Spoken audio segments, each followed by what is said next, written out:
හරි. එතකොට අපි මේ රෝමිලක්කම් 1 2 අවස්ථා දෙකේදීම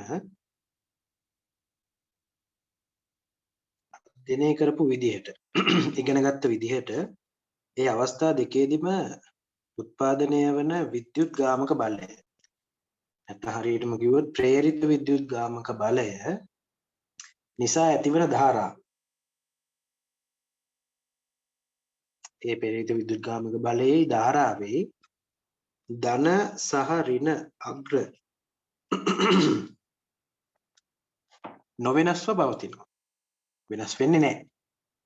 ෆ්ලෙමින්ගේ ලකුණත් නියමයෙන් ගත්ත විදිහට ප්‍රේරිත ධාරාවේ දිශාව වෙනස් වෙන්නේ නැහැ මේ අවස්ථා දෙකේ. ඒ වගේ යම්කිසි වෝල්ටීයතාවයක එහෙම නැත්නම් ධාරාවක දිශාව නොවෙනස්ව පවතිනවා නම් අපි ඒ වගේ ධාරාවන්ට කියනවා සරල ධාරා කියලා. එහෙම නැත්නම් වෝල්ටීයතාවයේ පැත්තෙන් ගත්තොත් අපි ඒවට කියනවා සරල වෝල්ටීයතාවය. ඒක සරල ධාරා වෝල්ටීයතාවයේ විදිහට හඳුන්වනවා. සරල ධාරා වෝල්ටීයතාවය. ඒ කියන්නේ කාලයත් සමග ධන ඍණ අග්‍රවල නැත්නම් වෝල්ටීයතාවයේ ද්‍රවීයතාවය ධන ඍණ අග්‍ර කාලයත් සමග වෙනස් වෙන්නේ නැහැ. තව විදිහකට කිව්වොත් කාලයත් සමග ධාරාවේ දිශාව වෙනස් වෙන්නේ නැහැ. විශාලත්වයේ වෙනසක් වෙන්නේ නැහැ. ඒ වගේ දිශාවන් වෙනස් නොවි පවතින ධාරාවන්ට අපි කියනවා සරල ධාරා කියලා. එවැනි වෝල්ටීයතාවලට අපි කියනවා සරල ධාරා වෝල්ටීයතාවයක් කියලා. අපි මේක ඉංග්‍රීසියෙන් කියන්නේ direct current කියලා. direct current. කෙටියෙන් අපි කියනවා DC කියලා. ඕකම තමයි අපි කෙටියෙන් මෙන්න මේ විදිහට simple D simple C විදිහට නම් කිරීම සිද්ධ කරන්නේ. එතකොට අර අපි කලින් කතා කරපු මෙන්න මේ දෙවෙනි අවස්ථාවේ පළවෙනි අවස්ථාවේදී අවස්ථා දෙකේදීම නිපදුනේ සරල ධාරා. හරි. අපි ඒක ලියාගමු මේ විදිහට රතු පෑනින් තරුවක් දාලා ලියන්න. පළවෙනි තරුව ඉහත 1 2 අවස්ථාවන් දෙකෙහිදීම ප්‍රේරිත විද්‍යුත්ගාමක බලය ප්‍රේරිත විද්‍යුත්ගාමක බලයේ ද්‍රව වරහන් ඇතුලේ ධන ඍණ අග්‍ර නොවෙනස්ව පවතී. ඒකටම ලියන්න. එනම් උත්පාදනය වන ධාරාව එක් දිශාවකට පමණක් ගලා යයි. ඊළඟ තරුව රතු පෑනෙන්ම එම නිසා එම අවස්ථාවන් දෙකෙහිදී පෙරලි කොමා ඇතුලේ ලියන්න සරල ධාරා නිපද වෙන්නේ යයි කියනු ලැබේ. සරල ධාරා පෙරලි කොමා ඇතුලේ ලියන්න ඕනේ.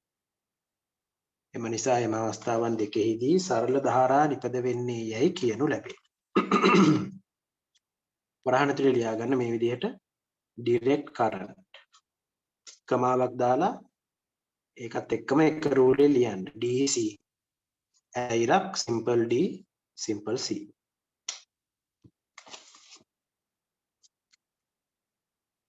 හරි.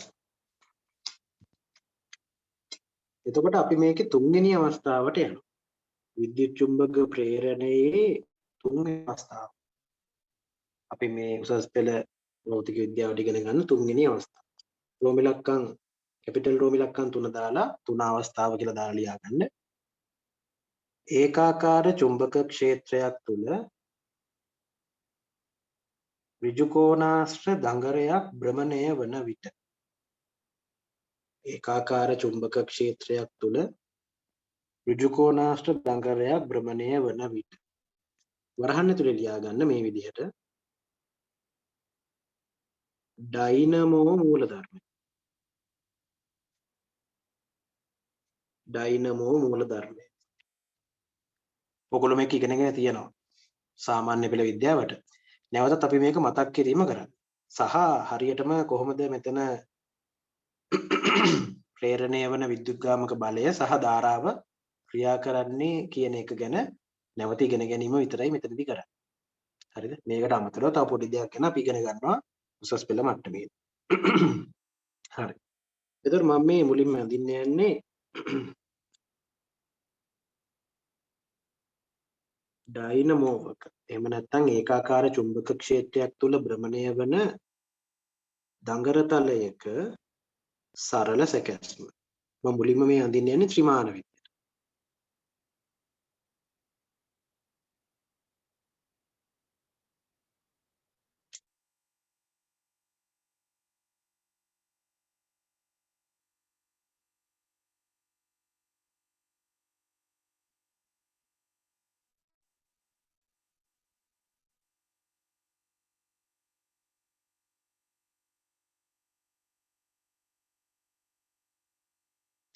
මේ විදියට දඟර තලයක් තියෙනවා. මේ දඟරයේ පොට ගණනාවකින් සමන්විත වෙන්න පුළුවන්. හරිද? පොට විශාල ප්‍රමාණයකින් සමන්විතයි මේ දඟරය. එක පොටක් විතරක් නෙමෙයි. එතකොට මේ තියෙන්නේ චුම්බක ක්ෂේත්‍රයේ උත්තර ධ්‍රවය. මම මේ විදිහට ලකුණු කරන්නම්. ඊට පස්සේ මේ පැත්තෙන් තියෙනවා චුම්බක ක්ෂේත්‍රයේ දක්ෂිණ ධ්‍රවය.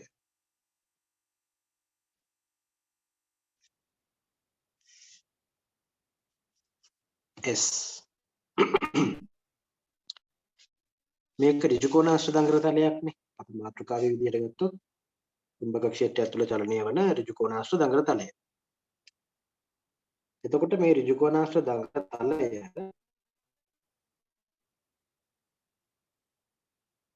මේ වගේ දෘඩ දණ්ඩක් වගේ ව්‍යුහයකට සවි කරලා තියෙන්නේ. ඒකට අපි කියනවා ඊශාව කියලා. ඊශාව. මේක ඉංග්‍රීසි වචනේ සමහරට ඔයගොල්ලෝ අහලා ඇති. මේකට ඉංග්‍රීසියෙන් කියන්නේ shaft එක. shaft කියලා. ඊශාව. shaft එක. මේක shaft එකකට එහෙම නැත්නම් ඊශාවකට දෘඩව සවි කරලා තියෙනවා. එතකොට මම මේ මෙතන මේ කෙළවරවල් දෙකක් විදිහට පෙන්නුවේ මේ දඟරයේ අග්‍ර දෙක නැත්නම් කෙළවරවල් දෙක. එතකොට මේක මේ විදිහට වට ගණනාවක් ගිහිල්ලා අනිත් කෙළවර මේ පැත්තෙන් එළියට එනවා. ඒ කෙළවර සම්බන්ධ කරලා තියෙනවා වෙන වෙනම වලලු දෙකකට. ඒ වලලු දෙක තමයි මම මේ අදින්නේ. මෙන්න මේ වගේ වලලු දෙකකට. මේ අග්‍රය මේ වලල්ලට සම්බන්ධ කරලා තියෙනවා. අනෙක් අග්‍රය අනෙක් වලල්ලට සම්බන්ධ කරලා තියෙනවා මේ විදිහට. එතකොට මෙන්න මේ අග්‍රය මේ වලල්ලත් එක්ක කිසිම ස්පර්ශයක් නැහැ. කෙලින්ම මේ අග්‍රය ඇවිල්ලා මේකටයි සම්බන්ධ වෙන්නේ. මේ අග්‍රය ඇවිල්ලා මේකටයි සම්බන්ධ වෙන්නේ. හරිද? මේවට අපි කියනවා මම මෙතන x කියලා නම් කරන්නම්. capital X. මේ x කියන එක අපි හඳුන්වන්නේ ඇතිල්ලුම් විලි කියලා. ඇතිල්ලුම් විලි. මේවට අපි ඉංග්‍රීසියෙන් කියන්නේ slip. ඇතිල්ලෙනවා rings. ඇතිල්ලුම් විලි. ඊට පස්සේ ඇතිල්ලුම් විලි සම්බන්ධ වෙනවා මෙන්න මේ වගේ කොටසකට. එතකොට මේක ඇවිල්ලා බොහොම දෘಢව සම්බන්ධ වෙලා කොටසක්. මේ කොටසත් එක්ක මේ ආකාර ඇතිල්ලුම් විලි ස්පර්ශ වෙලා තියෙනවා. හරිද? එතකොට ඒවට අපි කියන්නේ ඇතිලි. මම මෙතන y කියලා නම් කරන්නම් ඒක. y කාබන් ඇතිලි. ඒවට ඉංග්‍රීසියෙන් කියන්නේ කාබන් බ්‍රෂ් එකක්. උඩව සම්බන්ධ කරලා තියෙනවා. ඒ එක ඇතිලි වෙනමම විද්‍යුත් කම්බි මගින් නැත්නම් විද්‍යුත් රැහැන් මගින් බාහිර පරිපතයකට මොකක් හරි එකකට මේ විදිහට සම්බන්ධ කරලායි තියෙන්නේ. එතකොට මේ ඊශාව දඟරය සහ ඇතිල්ලුම් විලි සහිත ඒ සම්පූර්ණ කොටසට ඒ කියන්නේ කාබන් ඇතිලි හැර අනික් ටික ඊශාව දඟරය සහ ඇතිල්ලුම් විලි ඔක්කොම එකට ගත්තාම අපි ඒකට කියනවා ආමේචරය කියලා. මේක සිංහලෙන් කියනකොට ආමේචරය කියලා අපි කියන්නේ. ඉංග්‍රීසියෙන් කියන්නේ ආමචර්. ආමචර්. සිංහලෙන් නම් ආමේචරය කියලා අපි කියනවා. එතකොට මෙතනදී අපි සලකන්නේ ඒකාකාර චුම්බක ක්ෂේත්‍රයක. එතකොට මේකේ චුම්බක ක්ෂේත්‍රය උත්තර ධ්‍රවයේ සිට දක්ෂිණ ධ්‍රවයට ඒකාකාර චුම්බක ශ්‍රාවක නත්තයක් සහිතව පිහිටනවා. මේ තියෙන ස්ථිර චුම්බක දෙකක්. එතකොට මේ ඒකාකාර චුම්බක ක්ෂේත්‍රයක් තුළ ඍජු කෝණාශ්‍ර දඟරයක් භ්‍රමණය වීමට සලස්වලා තියෙනවා. එතකොට මේ ඊශාවත් සමග ආමේචරය භ්‍රමණය වෙනවා. ඒ භ්‍රමණය වන කෝණික ප්‍රවේගය මම ඔමෙග කියලා ගන්නවා. නියත කෝණික වේගයකින් භ්‍රමණය වෙන්නේ. එතකොට එහෙම භ්‍රමණය වෙන්න ආමේචරය මත බාහිරින් ව්‍යාවර්තයක් යොදනවා. හරිද? බල යුග්මයක් මගින් හෝ කිසියම් විදිහකට යාන්ත්‍රික විදිහකට මේ ඊශාව මත ව්‍යාවර්තයක් යොදනවා. ඒ කියන්නේ බාහිරින් යම්කිසි යාන්ත්‍රික කාර්යයක් කරනවා. යාන්ත්‍රික කාර්යයක් කරාම මේ ඇතිල්ලුම් විලි දඟර තලය සහ ඊශාව සහිත පද්ධතිය නැත්නම් කෙටියෙන් කිව්වොත් ආමේචරය චලනය වීම සිද්ධ වෙනවා. භ්‍රමණය වෙනවා ඊශාව වටා. තව දෙයක් තේරුම් ගන්න ඕනේ මේ ඊශාවේ අක්ෂයයි දඟරයේ භ්‍රමණාක්ෂයයි ඇතිල්ලුම් විලිවල අක්ෂයයි එකම අක්ෂයේ තියෙන. ඒකාක්ෂ වෙන විදිහටයි තියෙන්නේ. ඒ ඔක්කොම එකම අක්ෂයේ තමයි භ්‍රමණය වෙන්නේ. ඒතර බාහිරින් ව්‍යාවර්තයක් දුන්නා මේ විදිහට භ්‍රමණය වීම සිද්ධ වෙනවා. එහෙම වෙද්දී ප්‍රේරණය වන විද්‍යුත්ගාමක බලය ගැන තමයි අපි මේ හොයන්නේ යන්නේ. හරි. එතකොට මේක උඩින් බැලුවහම පේන විදිහයි පැත්තෙන් බැලුවහම පේන විදිය මම වෙන වෙනම අඳින්න. තවදුරටත් හරියටම තේරුම් මම මේක පහසුවට නම් කරන්නම් මේ දඟර තලයේ කෙළවරවල් මෙතන capital A B C D විදිහට. එතකොට උඩින් බැලුවහම පේන විදිහ තමයි දැන් මම මේ අඳින්න යන්නේ. එතකොට මෙන්න මේ විදිහට තියෙනවා චුම්බක ද්‍රව දෙක. මෙන්න දඟරය කොටවල් n ගණනකින් සමන්විතයි. ඒකේ අග්‍ර දෙක මේ විදිහට එළියට එනවා. මෙන්න චුම්බකයේ අනෙත් අග්‍රය උත්තර ද්‍රවය දක්ෂිණ ද්‍රවය චුම්බක ක්ෂේත්‍රයේ එහෙනම් පිහිටන්නේ මේ අතට. එහෙනම් චුම්බක ශ්‍රාව රේඛා මේ විදිහට පිහිටනවා. සමාන පරතර වලින්. මොකද ඒකාකාර චුම්බක ක්ෂේත්‍රයක් නිසා.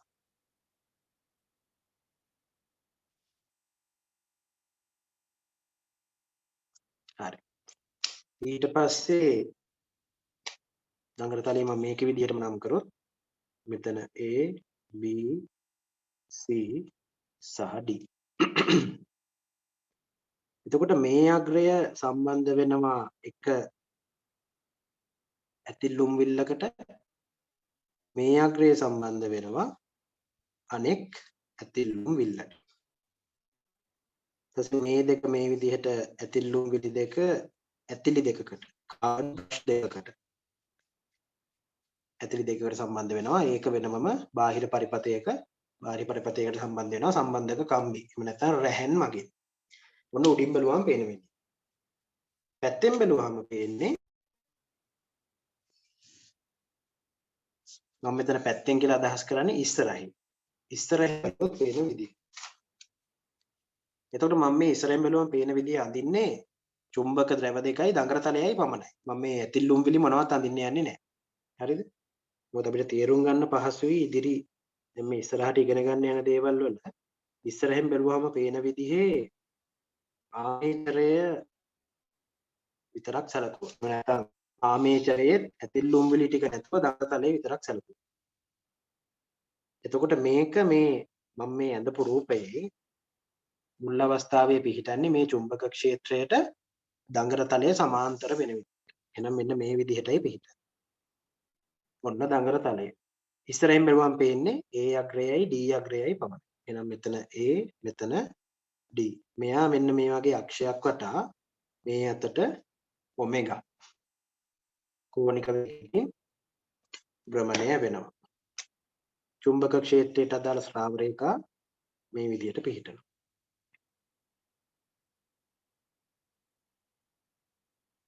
හරි. ඉහළින් බැලුවහම පේන විදිහ ඉදිරිපසින් බැලුවහම පේන විදිහ. හරි. දැන් එතකොට මේකේ කොහොමද විද්‍යුත් ගාමක බලය ප්‍රේරණය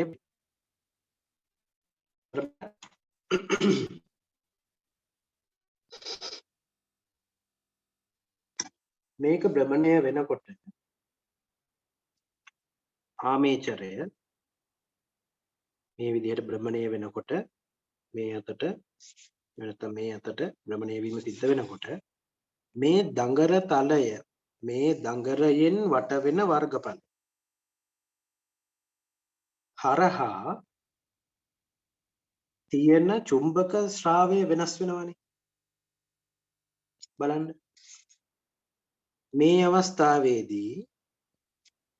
මේ අවස්ථාවේදී දඟරය හරහා දඟරය තලයෙන් වටවන ඒ ප්‍රදේශය හරහා යන චුම්බක ශ්‍රාවය බිඳුවයි. හරිද? කිසිදු චුම්බක ශ්‍රාව රේඛා ප්‍රමාණයක් දඟර තලයේ ප්‍රදේශය හරහා ගමන් කරන්නේ. මොකද මේ උඩින් බලවම පේන විදිහෙන් ගත්තොත් මේ දඟර තලයට සමාන්තරව තමයි දැන් ශ්‍රාව රේඛා ටික තියෙන්නේ. වෙනසක් නැහැ. ඒතකොට මේ අවස්ථාවේදී දඟරය හරහා යන චුම්බක ශ්‍රාවය ශූන්‍යයි. එතකොට මෙයා මේ විදිහට භ්‍රමණය වෙද්දී මම එතකොට භ්‍රමණය වෙලා තියෙන එක අවස්ථාවක් අඳින්නම් මේකත් එක්කම. එතකොට මෙන්න මේ විදිහට භ්‍රමණය වුණා කියලා හිතන්න.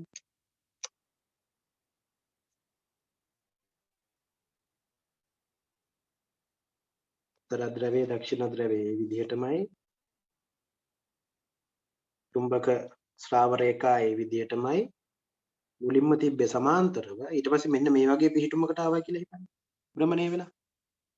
දැන් බලන්න දඟරය හරහා යන චුම්බක ශ්‍රාවය වෙනස් වීමකට ලක් වෙලා තියෙනවා. හරිද?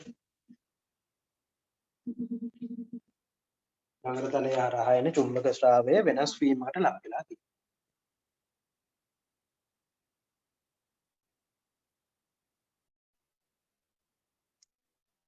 එතකොට චුම්බක ශ්‍රාව රේඛා මේ විදිහට පිහිටනවා. දැන් බලන්න චුම්බක ශ්‍රාවය අපි අර්ථ දක්වනකොට සලකපු විදිහට ගන්න. අපි සලකන වර්ගඵලයට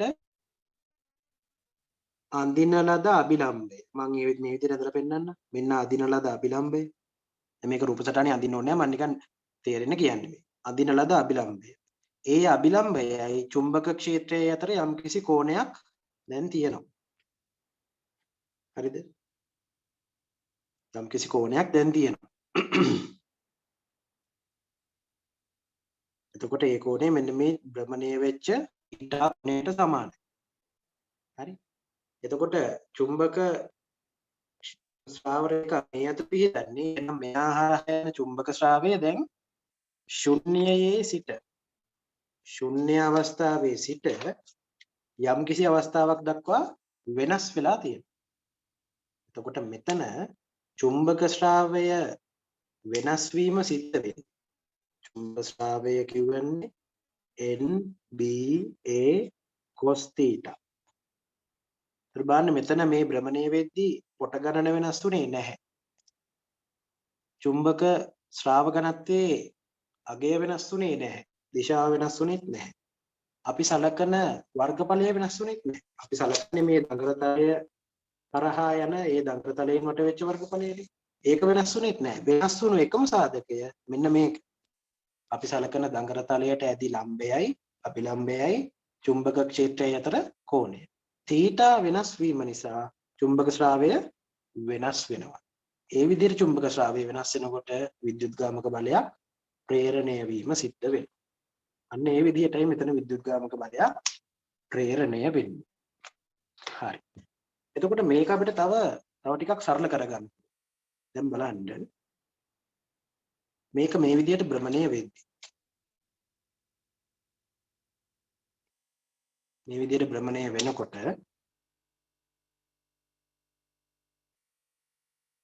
AD කොටසයි B කොටසයි සෑම විටම චුම්බක ක්ෂේත්‍රයට සමාන්තරවයි පිහිටන්නේ. AD දඬු කොටස BC දඬු කොටස නැත්නම් AD දඟර කොටස BC දඟර කොටස සෑම විටම චුම්බක ක්ෂේත්‍රයට සමාන්තරවයි පිහිටන්නේ. දැන් මේක භ්‍රමණය වුණා කියලා ඒක වෙනස් වෙන්නේ නැහැ. වෙනස් වෙන්නේ මොකද්ද? වෙනස් වෙන්නේ මෙන්න මේ දඬු දෙක. මේ දඬු දෙක චුම්බක ක්ෂේත්‍රයේ මත පිහිටන විදිය. ඒක විතරයි වෙනස් වෙන්නේ. හරි. එහෙනම් අපිට සරල කරලා පුළුවන් මේ දඬු දෙකට වෙන වෙනමම ෆ්ලෙමින්ගේ සුරත් නියමය යොදලා ප්‍රේරණය වන විද්‍යුත්ගාමක බලයේ දිශාව හොයාගන්න. ඒක කරන්න පුළුවන්. ඒකාකාර චුම්බක ක්ෂේත්‍රයක් තුල චලනය වන දණ්ඩක් මත ප්‍රේරණය වන විද්‍යුත්ගාමක බලයේ විශාලත්වය. ප්‍රේරණය වන විද්‍යුත්ගාමක බලයේ දිශාව හොයාගන්න පුළුවන් ෆ්ලෙමින්ගේ සුරත් නියමය පාවිච්චි කරලා. එතකොට බලන්න මම ෆ්ලෙමින්ගේ සුරත් නියමය දැම්මොත් මේ අවස්ථාවේ. ඒ කියන්නේ මෙන්න මේ අවස්ථාව. හරි මේ අවස්ථාවට ෆ්ලෙමින්ගේ සුරත් නියමය දානවා කාටද? CD දඟර කොටසට. දැම්මොත් මේ විදිහට පිහිටුවා. මෙන්න චුම්බක ක්ෂේත්‍රයේ දිශාව. ඒ දිශාව මේ අතරේ පිහිටන්නේ. ඊට පස්සේ මහපට ඇඟිල්ලෙන් දණ්ඩ චලනය වන දිශාව. චලනය වන්නේ ඉහළට. ඇත්තෙන් බැලුවොත් මේ පැත්තනේ චලනය වෙන්නේ. මේ CD දඬු කොටස චලනය වෙන්නේ ඉහළට. එහෙනම් චුම්බක ක්ෂේත්‍රයේ මේ පැත්තට දඟරය චලනය වෙන්නේ මේ පැත්තට. එහෙනම් ප්‍රේරිත විද්‍යුත්ගාමක බලය පිහිටන්නේ මේ රූපයට අනුව ගත්තොත් කඩදාසියේ තලයට ලම්බව කඩදාසිය තුලට. මේ රූපයට අනුව ගත්තොත් චලනය වෙන්නේ ඉහළට. චුම්බක ක්ෂේත්‍රයේ තියෙන්නේ වමේ ඉඳන් දකුණට. එහෙනම් ප්‍රේරිත විද්‍යුත්ගාමක බලය තියෙන්නේ C සිට D ට. ওই විදිහටම BA දඟර කොටස සලකලා ෆ්ලෙමින්ගේ සුරත් නියමය දැම්මොත් ප්‍රේරණය වෙන විද්‍යුත්ගාමක බලය පිහිටන්නේ B සිට A ට. එහෙනම් මේ අවස්ථාවේදී ධාරාව යන්නේ මේ අතට. D C B A. මෙතනින් ඇතුල් වෙනවා DCBA දඟර තලයේ දඟර පොටවල් ඔක්කොම හරහා ගියා. මෙතනින් පිට වෙලා මේ අග්‍රේ පිට වෙනවා. මේ විදිහට අපිට සලකන්න පුළුවන්. හරිද? ධාරාවේ දිශාව හොයද්දී ওই විදිහට අපිට අර දඟර තලයට චුම්බක ක්ෂේත්‍රයේ වෙනස් වීමට අදාළ වෙන දඟර කොටස් ටික විතරක් සලකලා ෆ්ලෙමින්ගේ සුරත් නියමයේ යෙදීමේ දිශාව හොයාගන්න පුළුවන්. හරිද? ඕක තමයි මූලික හැඳින්වීම. අපි ඔය ටික පොඩ්ඩක් ලියාගෙන ඉමු. එතකොට මාතෘකාව දැම්මනේ. හරි. මාතෘකාව දාලා මේ රූප සටහන පැහැදිලිව ඇඳගන්න. වීඩියෝ එක පෝස් කරලා රූප සටහන ඇඳගන්න. පැත්තෙන් ලකුණු කරන්න ඕනේ X ඇතිලුම් විලි ස්ලිප් රින්ග්ස්, Y කාබන් ඇතිලි කාබන් බ්‍රෂස්. ඊට පස්සේ ඒකටම යටින් මේ දෙකත් අඳගන්න ඕනේ. මෙන්න ඉහළින් බැලුව විට මේක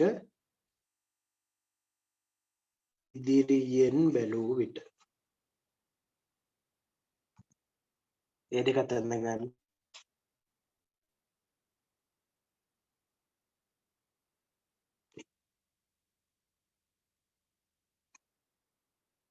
හරි. එතකොට ඒයට තියාගමු තව දාලා මේ විදිහට පළවෙනි තරුව ඒකාකාර චුම්බක ක්ෂේත්‍රයක් තුල ඍජු කෝණාශ්‍ර දඟරයක් භ්‍රමණය වීමේදී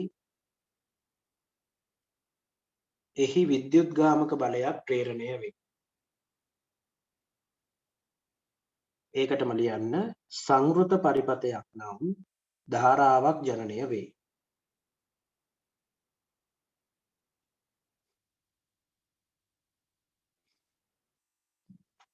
ඊළඟ තරුව මෙම මූලධර්මයේ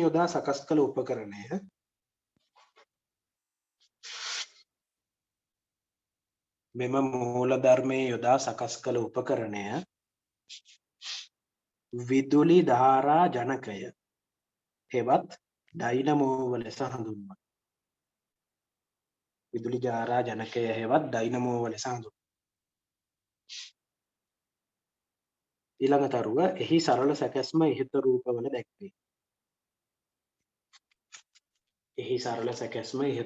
දැක්වේ.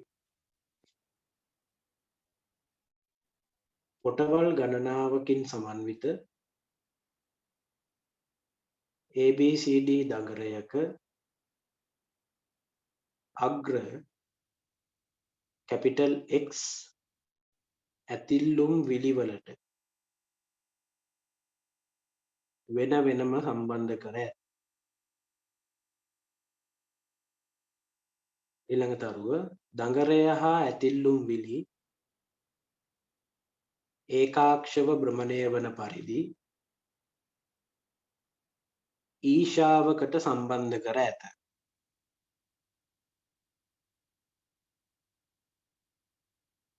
ඊශාව මත ව්‍යාවර්තයක් යෙදීම මගින් දඟරය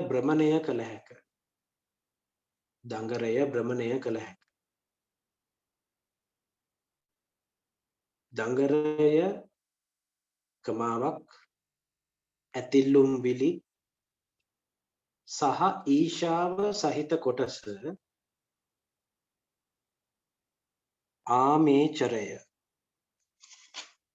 ආමේචරය වරහන් ඇතුලේ ආමචර් මේ විදිහට වචනේ ලියන්න බලලා ආමේචරය වරහන් ඇතුලේ ආමචර් ලෙස හඳුන්වයි.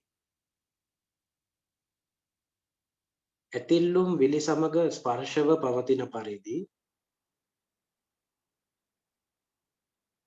කාබන් ඇතිලිද ඒවාට සම්බන්ධිත සන්නායක රැහැන් මගින් බාහිර පරිපතයකද දඟරය සම්බන්ධ වේ.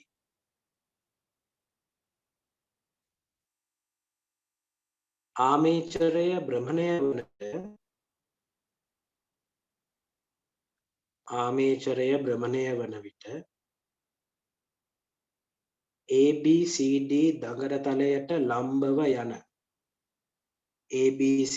දඟර තලයට ලම්බව යන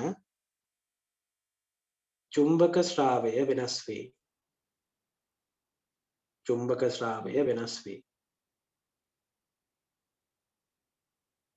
එමගින් විද්‍යුත්ගාමක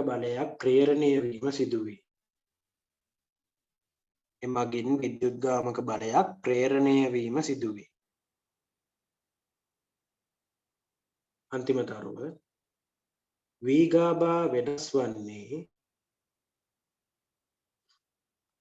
වීගාබා වෙනස් වන්නේ දඟර තලයට ඇඳි අභිලම්බය සහ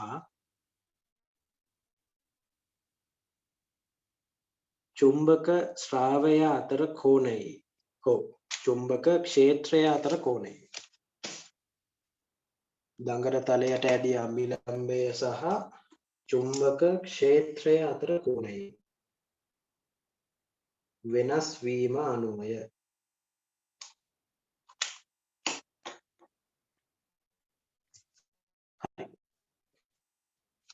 ඊට පල්ලෙහින් මෙන්න මේ රූප සටහන ඇඳගන්න.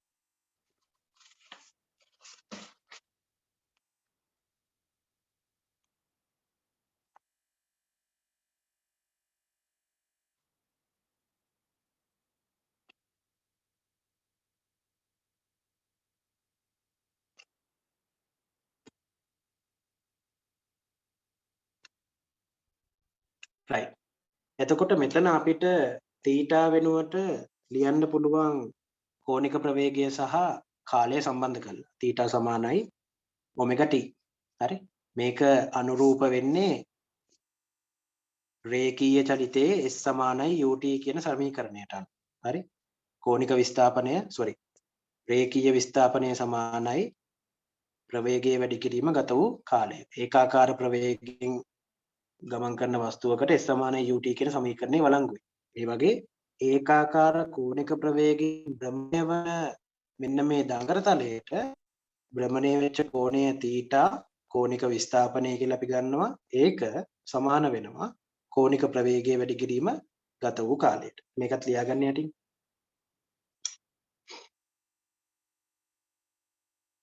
හරි. එතකොට මෙතනදී බලන්න මේ දඟර තලය පිහිටන විදිහ අනුව ප්‍රේරිත විද්‍යුත්ගාමක බලයේ විශාලත්වය වෙනස් වෙනවා. මොකද මේ θ කෝණය එකම අගයක් නෙමෙයිනේ. θ කියන එක සැරින් සැරේ වෙනස් වෙනවා. මේක වේගයෙන් භ්‍රමණය වෙනවා. එහෙනම් ප්‍රේරණය වන විද්‍යුත්ගාමක බලයේ විශාලත්වය වෙනස් වෙනවා. ෆැරඩේ නියමයට අනුව. විශාලත්වය විතරක් සලකලා මම ලිව්වොත් E සමානයි ඩෙල්ටා ෆයි බෙදීම ඩෙල්ටා t. ඩෙල්ටා ෆයි වෙනකොට මට ලියන්න පුළුවන් ඩෙල්ටා NBA cos theta බෙදීම ඩෙල්ටා t කියලා. NBA තුනම නියතයිනේ. එහෙනම් ඒක එළියට අරගෙන මේ විදිහට ලියන්න පුළුවන්. වැඩි කිරීම ඩෙල්ටා cos theta බෙදීම ඩෙල්ටා t කියලා. එතකොට θ වෙනස් වෙනවා ඊටාම වේගයෙන්. ඒ අනුව cos θ වල අගයත් වෙනස් වෙනවා. cos θ වල අගය වෙනස් වීම අගය වෙනස් වෙන නිසා ඒක කාලයෙන් බෙදුවාම එන රාශිය වෙනස් වෙනවා. ඒ අනුව ප්‍රේරිත විද්‍යුත්ගාමක බලයේ විශාලත්වයක් වෙනස් වෙනවා. අන්න පළවෙනි පොයින්ට්. මේ වගේ අවස්ථාවක ප්‍රේරණය වන විද්‍යුත්ගාමක බලයේ විශාලත්වය එකම අගය නෙවෙයි. එකම අගය නෙමෙයි පිටට වෙනස් වෙනවා. මෙතනින් එහාට මේක සුළු කිරීම උසස් පෙළ භෞතික විද්‍යාවට අදාළ නැහැ. හරි? මම කෙලින්ම මේක සුළු කරාට පස්සේ එන සමීකරණය ලියන්න. ඒ සමීකරණයත් අතරම භෞතික විද්‍යාවට අදාළ නැහැ. නමුත් තේරුම් ගන්න මම ලියන්නේ. හරි? ඒ සමීකරණය මෙන්න මෙහෙමයි එන්නේ. NBA ඔමෙගා කියන්නේ මේ දඟර තලයේ භ්‍රමණය වන කෝණික ප්‍රවේගය ඔමෙගා sin ඔමෙගා t. NBA ඔමෙගා වැඩි කිරීම sin ඔමෙගා t කියලා එන්නේ. ඒතර බලන්න කාලයත් එක්ක මේ ඔමෙගා t කියන්නේ මේ θ කියන කෝණය. හරි? θ කියන කෝණයට තමයි ඔමෙගා t ආදේශ කරලා තියෙන්නේ. එතකොට බලන්න කාලයත් සමග මේ ප්‍රේරිත විද්‍යුත්ගාමක බලයේ විශාලත්වය sin ආකාරව තමයි වෙනස් වෙන්නේ. මොකද මෙයා නියතයි, B නියතයි, A නියතයි, ඔමෙගා නියතයි. ඒ නිසා මේ විද්‍යුත්ගාමක බලයේ දිශාව මේ විදිහට ලියන්න පුළුවන්. sin ඔමෙගා t ට අනුලෝමව සමානුපාතිකයි කියලා. එහෙනම් මෙයාගේ විද්‍යුත්ගාමක බලය sin ආකාරවයි වෙනස් වෙන්නේ. sin ආකාරව වෙනස් වෙනවා කියන්නේ එහෙනම් දිශාවත් වෙනස් වෙන්න ඕනේ. විද්‍යුත්ගාමක බලය එහෙනම් දිශාවත් වෙනස් වෙනවා. කොහොමද දිශාව වෙනස් වෙන්නේ කියන එක තමයි ඊළඟට සලකන්න ඕනේ. හරි? ඊට කලින් මම මේකේ උපරිම අගය ලියලා ඉන්නවා. මේ වගේ දඟර තලයක් ඒකාකාර චුම්බක ක්ෂේත්‍රයක භ්‍රමණය වෙනකොට ප්‍රේරණය වන විද්‍යුත්ගාමක බලයේ විශාලත්වයේ උපරිම අගය. ඒකට අපි කියනවා EM කියලා. maximum electromotive force. උපරිම විද්‍යුත්ගාමක බලයේ විශාලත්වය එන්නේ sin අගයක උපරිම sin අගයක උපරිම අගය එන්නේ 1යිනේ. හරි? ඒ නිසා මෙතන sin වලට එක ආදේශ කරොත් ඒ අවස්ථාව තමයි විද්‍යුත්ගාමක බලයේ විශාලත්වයේ උපරිම වෙන අවස්ථාව. ඒ කියන්නේ NBA ඔමෙගා තමයි උපරිම විද්‍යුත්ගාමක බලයේ අගය වෙන්නේ. මොකද අපි දන්නවා ඒකක මානවල පළවෙනි පාඩමේ ඉගෙන ගන්න දැනුමෙන් අපි දන්නවා sin θ යම්කිසි කෝණයක sin අගය ඍණ එකත් ධන එකත් අතර පිහිටන්නේ. sin අගය කවදාවත් ඍණයකට වඩා අඩු වෙන්නෙත් නැහැ, ධනයකට වඩා වැඩි වෙන්නෙත් නැහැ. එහෙනම් මේ sin අගයේ උපරිම ගාණ කීයද? ධන 1යි. ඒක මෙතෙන්ට ආදේශ කරාම තමයි උපරිම විද්‍යුත්ගාමක බලයේ විශාලත්වය ලැබෙන්නේ. ඒක NBA ඔමෙගාට සමානයි. මේක මතක තියෙන්න ඕනේ. ප්‍රශ්න වලට උත්තර ලියනකොට මේක වැදගත් වෙන්න පුළුවන්. එතකොට අර වගේම රෝමිලක්කම් 1 2 අවස්ථාවේදී සැලකුවා වගේම රෝමිලක්කම් 3 අවස්ථාවේදී ඔන්න ඊට අදාළ සමීකරණය. ඒ ඇවිල්ලා උපරිම විද්‍යුත්ගාමක බලයට පමණයි. හරි? right. එතකොට දැන් මේ උපරිම විද්‍යුත්ගාමක බලය ඇති වෙන්නේ මොන අවස්ථාවෙද කියන එක වැදගත්. හරිද? ඒක මම දඟරතලයේ පිහිටන විදිහත් එක්ක කියලා දෙන්න. right? ඊට කලින් අපි මේ ටික චුට්ටක් ලියලා. එතකොට මේ රූප සටහන ඇඳනේ. රූප සටහන ඇඳ θ සමානයි ඔමෙගා t කියලා. එතකොට ලියන්න ඊට පල්ලෙහෙන් දරු ලකුණක් දාලා ප්‍රේරිත විද්‍යුත්ගාමක බලය භ්‍රමණය වී ඇති θ කෝණය. භ්‍රමණය වී ඇති θ කෝණය. වරහන් ඇතුලේ කෝණික විස්ථාපනය. වරහන් වහලා අණුව වෙනස් වේ. අණුව වෙනස් වේ. ඊළඟ තරුව එම නිසා මෙම අවස්ථාවේදී ප්‍රේරිත විද්‍යුත්ගාමක බලයේ විශාලත්වය මොහොතින් මොහොත වෙනස් වේ. ඒකටම ලියන්න ඒකාකාර නැත. ඒකාකාර නැත.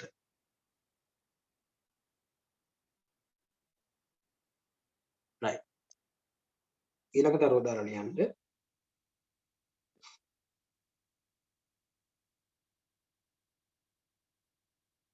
උපරිම ප්‍රේරිත විද්‍යුත්ගාමක බලයේ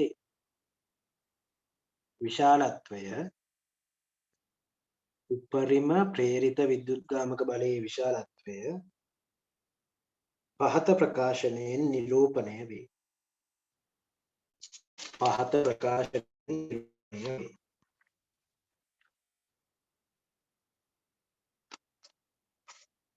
මේ ප්‍රකාශනය ලියන්න EM සමානයි NBA ඔමෙගා කියලා ලියලා කොටු කරගන්න ඕන.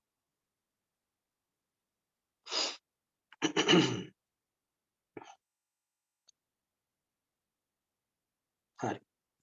එතකොට ඊළඟට මම කියන්න යන්නේ කොහොමද මේ විකාරය සාපේත විගාභාවන දිශාව දඟරතලයේ පිහිටුමත් එක්ක වෙනස් වෙන්නේ කියලා. ඒකට මම දඟරතලය පිහිටන විදිහේ අවස්ථා පහක් ගන්නවා. මේ අවස්ථා පහ අඳින්නේ මේ ආමේචරය නැත්තම් දඟරය ඉස්සරහින් බැලුවහම පේන විදිය සම්බන්ධ කරලා. හරිද? අවස්ථා පහක් මම ගන්නවා. ඒ අවස්ථා පහ මම වෙනම වෙන් කරගන්නවා.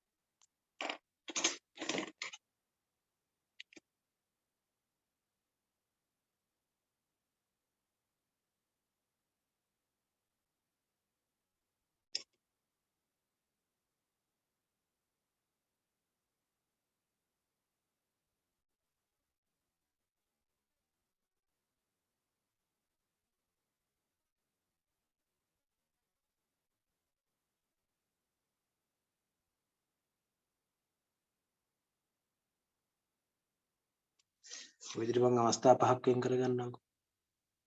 ඒ අවස්ථා පහට අදාළව දඟරතලයේ පිහිටන විදිය මම අඳින්නයි යන්නේ.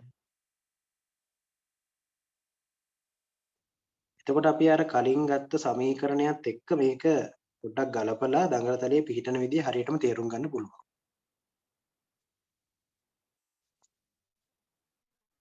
සයිනාකාරවනේ වෙනස් වෙන්නේ.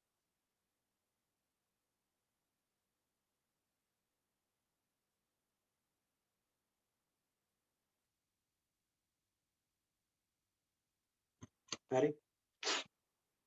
එතකොට මම මෙතනින් අදින්නම් ප්‍රේරිත විද්‍යුත්ගාමක බලය කොහොමද වෙනස් වෙන්නේ කියන එක.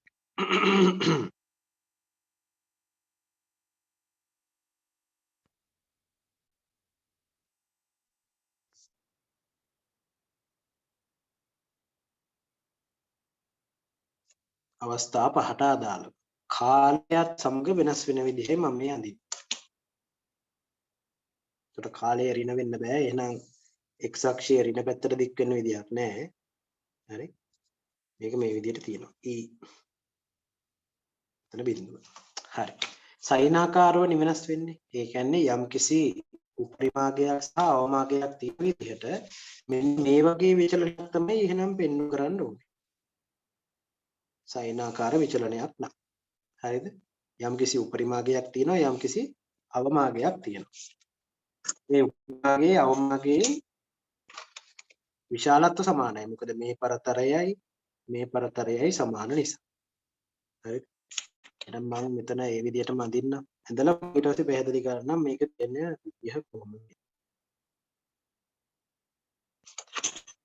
සමාන පරතරය සහිතව එහෙනම් ඇඳින්න.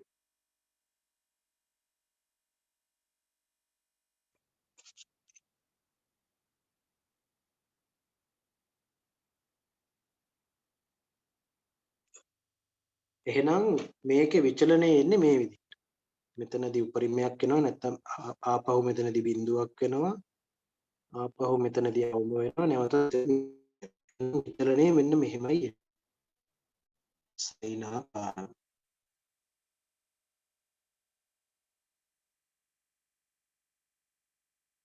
ඔන්න හොය විචලනය තමයි ඒක. මේ එන්න පුළුවන් අවස්ථාව මම දෙන්නම්. දංගර තලය ඉස්සරහින් බැලුවාම පේන විදිහ කොහොමද කියලා. හරි. එතකොට ඒකට මම මේ චුම්බක ද්‍රව දෙක අඳින්නේ නැහැ. චුම්බක ද්‍රව දෙක අඳින්නේ නැහැ. දංගර තලයේ පිහිටන විදිහයි මම අඳින්නේ. හරි.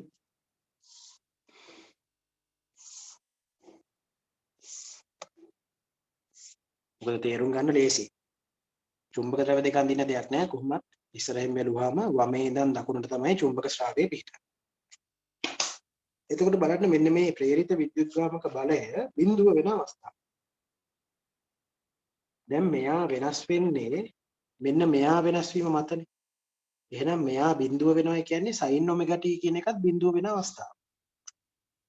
ඒ කියන්නේ මෙතන අපි θ කියලා ගත්තොත් එහෙම sin θ කියන එක බිඳුව වෙන අවස්ථාවයි තමයි ඊ බිඳුව. sin θ කියන එක බිඳුව වෙනවා කියන්නේ θ බිඳුව වෙන අවස්ථාව. මොකද sin බිඳුව බිඳුවයි. sin බිඳුව sin අංශක බිඳුවේ උත්තරය බිඳුවයි. එහෙනම් මෙයා බිඳුව වෙන අවස්ථාව කියන්නේ කෝණය බිඳුව වෙන අවස්ථාව. කෝණය බිඳුව වෙන අවස්ථාව අරගෙන බලන්න අර කලින් දුක සටහනක් එක්ක ගලපලා බලන්න පුළුවන්. හරිද? එතකොට එතන පොඩි වෙනසක් ඇති වෙනවා. හරි? එතන පොඩි වෙනසක් තියෙනවා.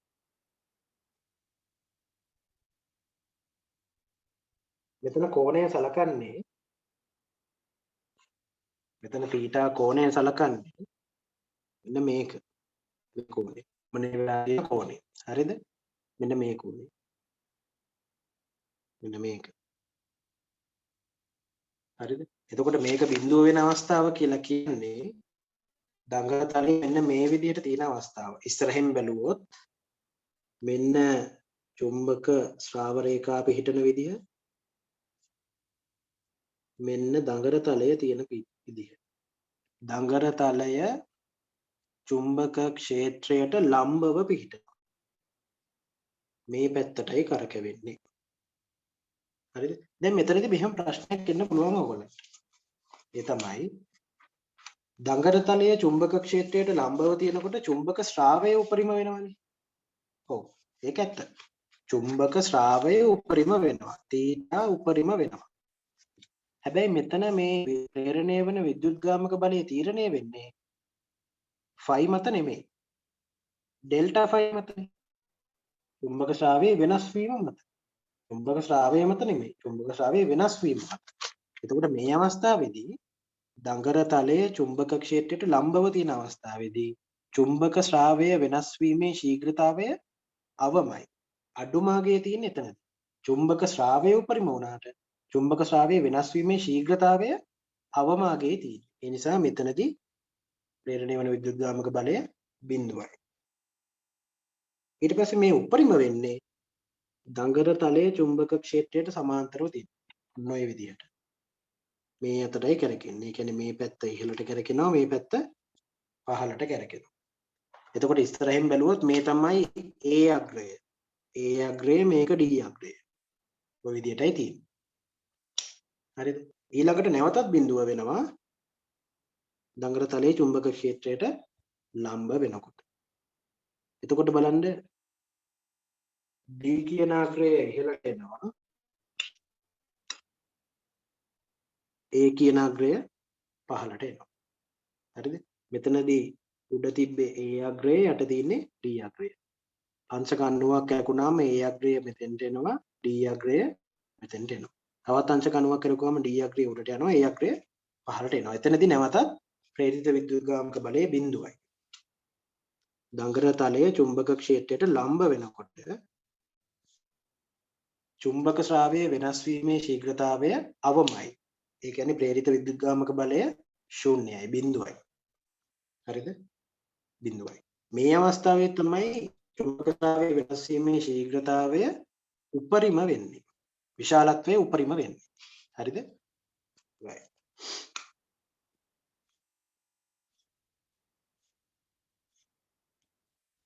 ඔව්. කරකුණාම නැවතත් දඟර තලයේ චුම්බක ක්ෂේත්‍රයට සමාන්තරව පිහිටන්නේ. මෙතන D අග්‍රය මෙතන A අග්‍රය. නැවතත්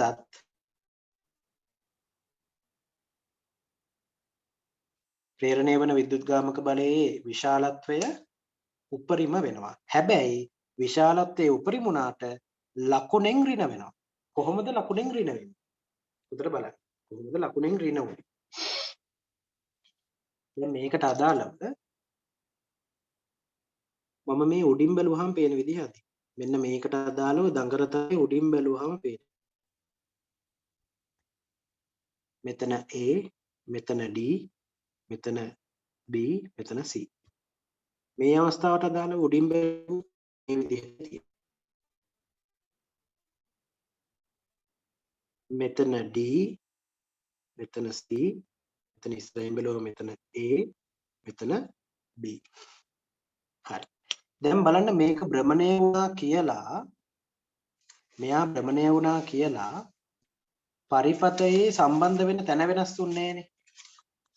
පරිපතයේ සම්බන්ධ වෙන තැන වෙනස් වුන්නේ නැහැ. බලන්න.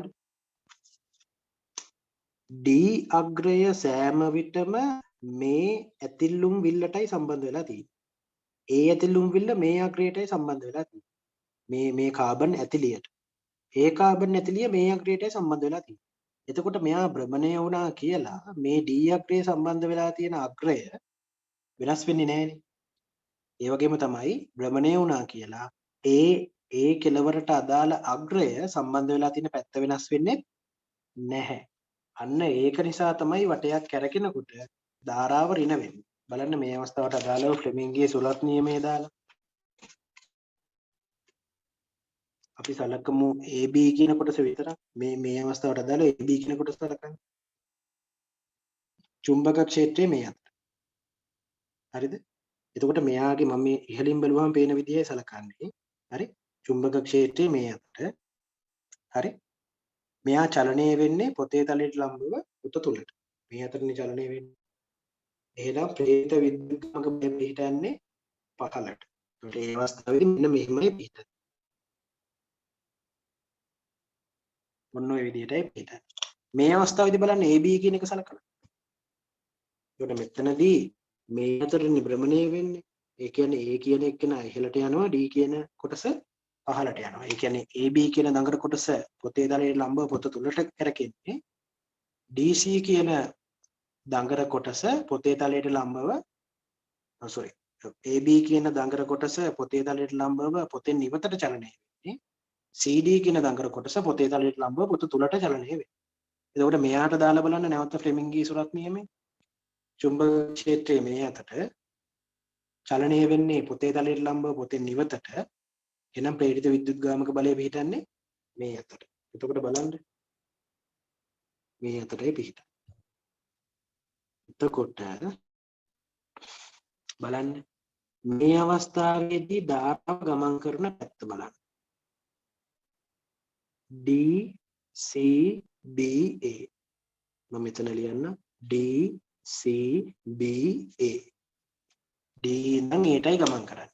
මෙතනදී A B C D අනිත් පැත්තටයි ධාරාව ගමන් කරන්නේ. A B C D පැත්තට. අවස්ථා දෙකේදී ධාරාව ගමන් කරන දිශාව වෙනස්. එහෙනම් අර සම්බන්ධ වෙලා තියෙන අග්‍ර දෙකට සම්බන්ධ වෙලා තියෙන අග්‍ර දෙක එක් අවස්ථාවකදී මේ අග්‍රය ධන අනිත් අවස්ථාවේදී මේ අග්‍රය ඍණ. ඊළඟ අවස්ථාවේදී මේ අග්‍රය ඍණ අනිත් අග්‍රය ධන වෙනවා. ද්‍රවීයතාවය මාරු වීම සිද්ධ වෙනවා. එහෙනම් මෙතනදී නිපද වෙන්නේ සරල ධාරාවක් නෙවෙයි. ද්‍රවීයතාවය මාරු වෙනවා. මේ ධනව වැඩි වුණා, ධනව අඩු වුණා, ආපහු ඍණාගය වැඩි වෙනවා. ඍණාගය නැවතත් අඩු වෙලා බිඳුව වෙනවා. එතකොට මේ අවස්ථාව ඇවිල්ලා නැවතත් දඟර තලය චුම්බක ක්ෂේත්‍රයට ලම්බ වෙන අවස්ථාව.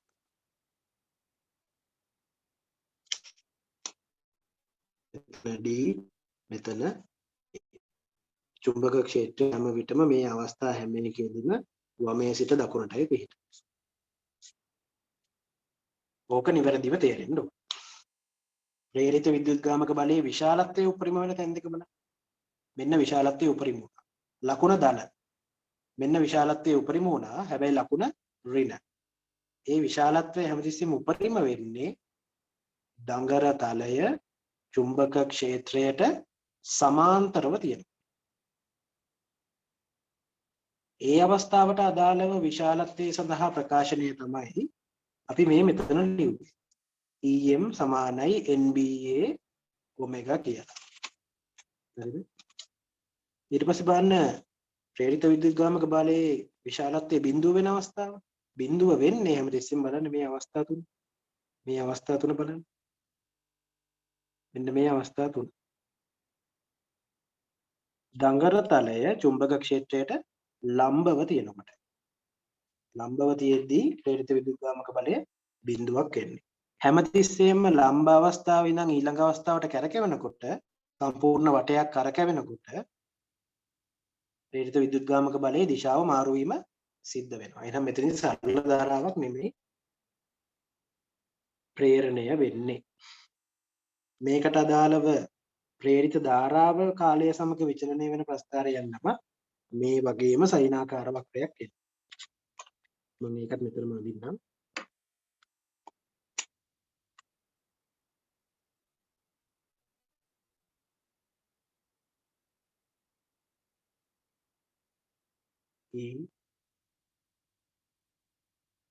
කාලයත් සමග වෙනස් වීම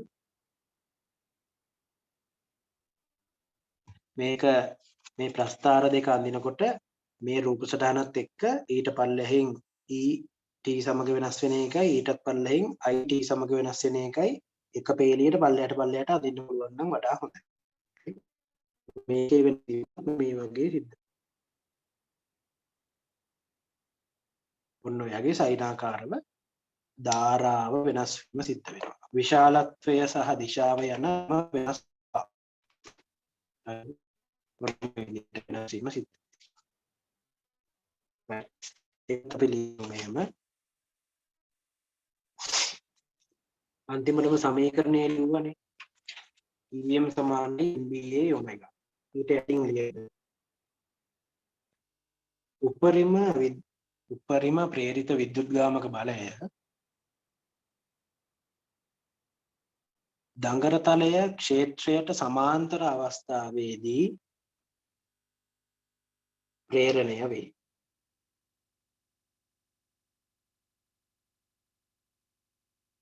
ඊළඟ තරුව දඟර තලය චුම්බක ක්ෂේත්‍රයට ලම්බ විට චුම්බක ක්ෂේත්‍රයට ලම්බ විට ප්‍රේරිත විද්‍යුත්ගාමක බලය ශූන්‍ය වේ.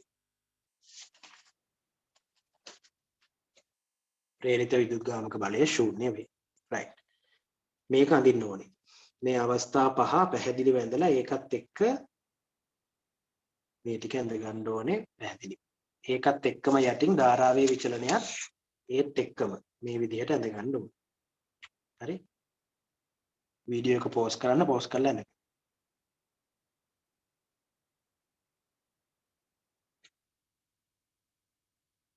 හරි. එතකොට මම මෙතන නම් කරන්නම්. මෙතන උපරිම විද්‍යුත්ගාමක බලය EM ලකුණ ධන. මෙතන උපරිම විද්‍යුත්ගාමක බලයේ විශාලත්වය EM තමයි. හැබැයි ලකුණ ඍණ.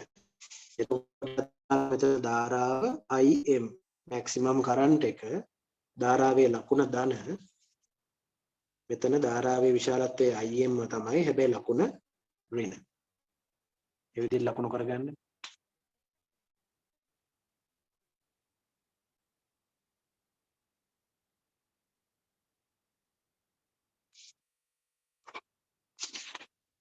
හරි. එතකොට මේකට අපිට සරල ධාරාවක් කියන්න බෑ. මේ වගේ ධාරාවේ විශාලත්වය සහ දිශාව යන දෙකම නැත්නම් ධාරාවේ විශාලත්වය සහ ද්‍රවීයතාවය යන දෙකම වෙනස් වෙමින් නිපද වෙන ධාරාවකට අපි කියනවා ප්‍රත්‍යාවර්ත ධාරාවක් කියලා. ප්‍රත්‍යාවර්ත ධාරාවක් අපි මේකට ඉංග්‍රීසියෙන් කියන්නේ alternating current. alternating current.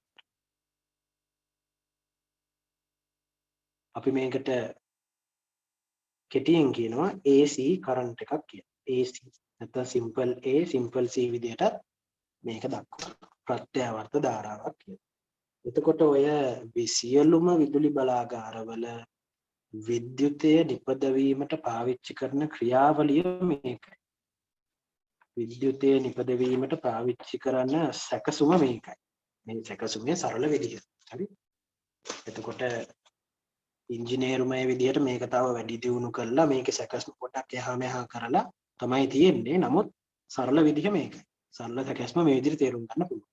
එහෙනම් විදුලි බලාගාරවල ජනනය වන විද්‍යුතය ප්‍රත්‍යාවර්ත ධාරාවක්.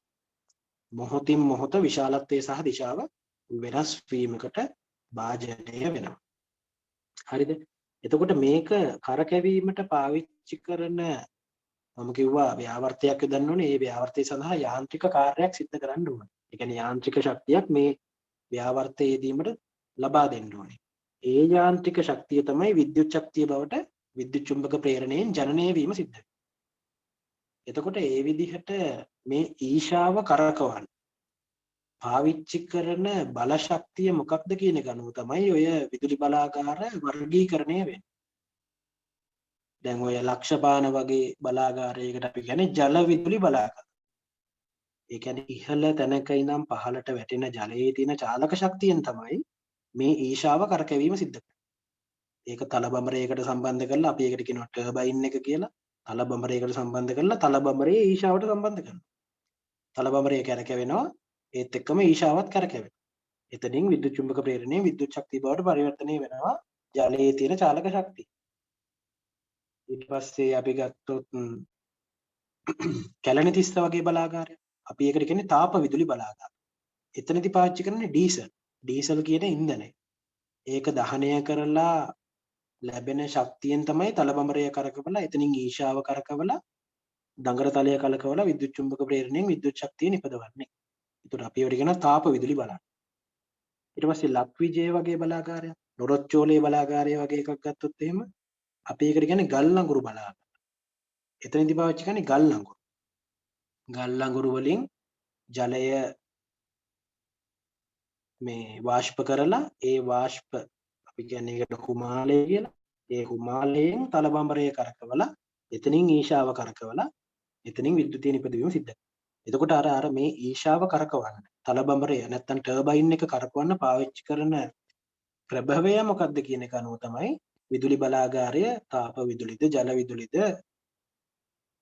ගල් ලඟුරුද එහෙම නැත්නම් න්‍යෂ්ටික බලාගාරයක්ද කියන එක තීරණය වීම සිද්ධ වෙන්නේ. එතකොට මේ මයිකල් ෆැරඩේ හොයාගත්ත මේ විද්‍යුත් චුම්බකය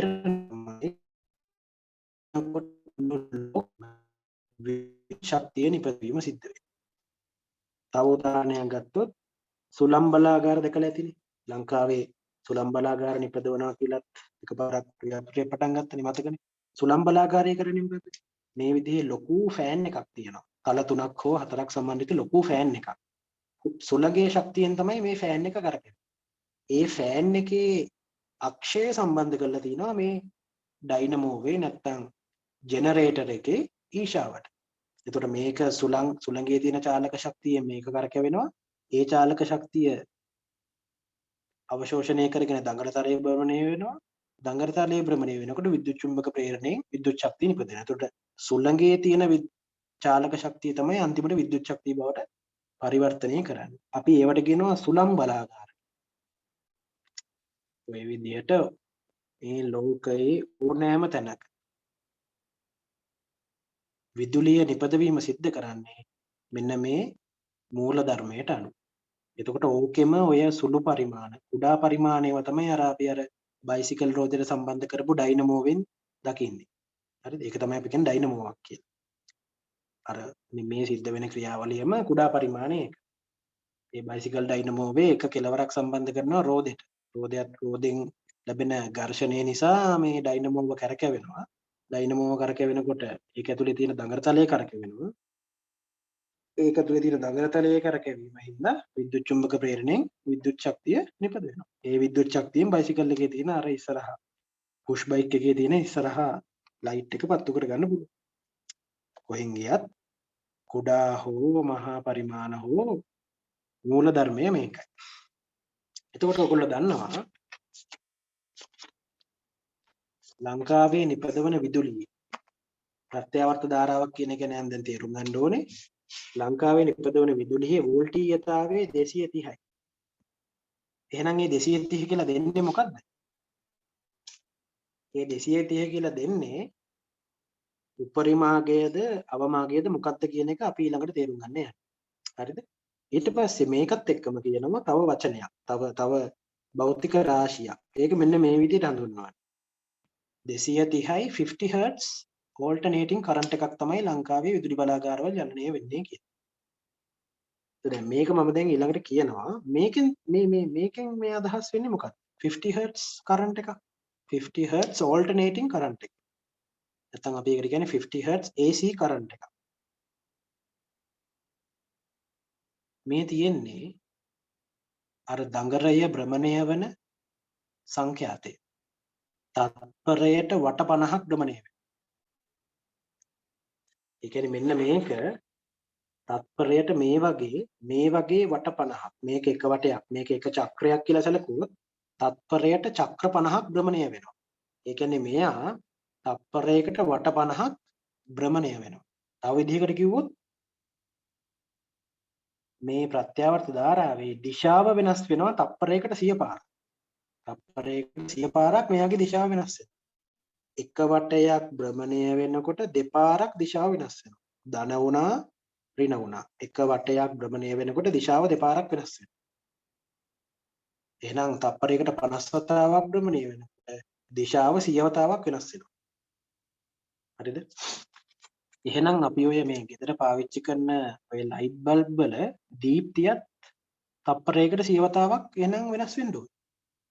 මොකද වැඩි වෙනවා අඩු වෙලා බිඳුව වෙනවා ඍණ වෙලා වැඩි වෙනවා ආපහු බිඳුව වෙනවා. එහෙනම් ලයිට් බල්බ් එකත් තප්පරයකට 100 වතාවක් නිවි පත්තු වෙන්න ඕනේ වගේ එකක් අපිට තේරෙන්න පුළුවන්. හරිද? ඇත්තටම එහෙම දෙයක් වෙනවා. හරිද? නමුත් අපේ පියවි ඇහැට ඒක ගෝචර වෙන්නේ නැහැ. මොකද අපේ පියවි ඇහැ එච්චර සංවේදී නැහැ. තප්පරයකට මේ 100 පාරක් නිවි පත්තු වෙන එක සංවේදනය කරන්න. අනිත් එක තමයි නිවි පත්තු වෙන්නේ නැහැ.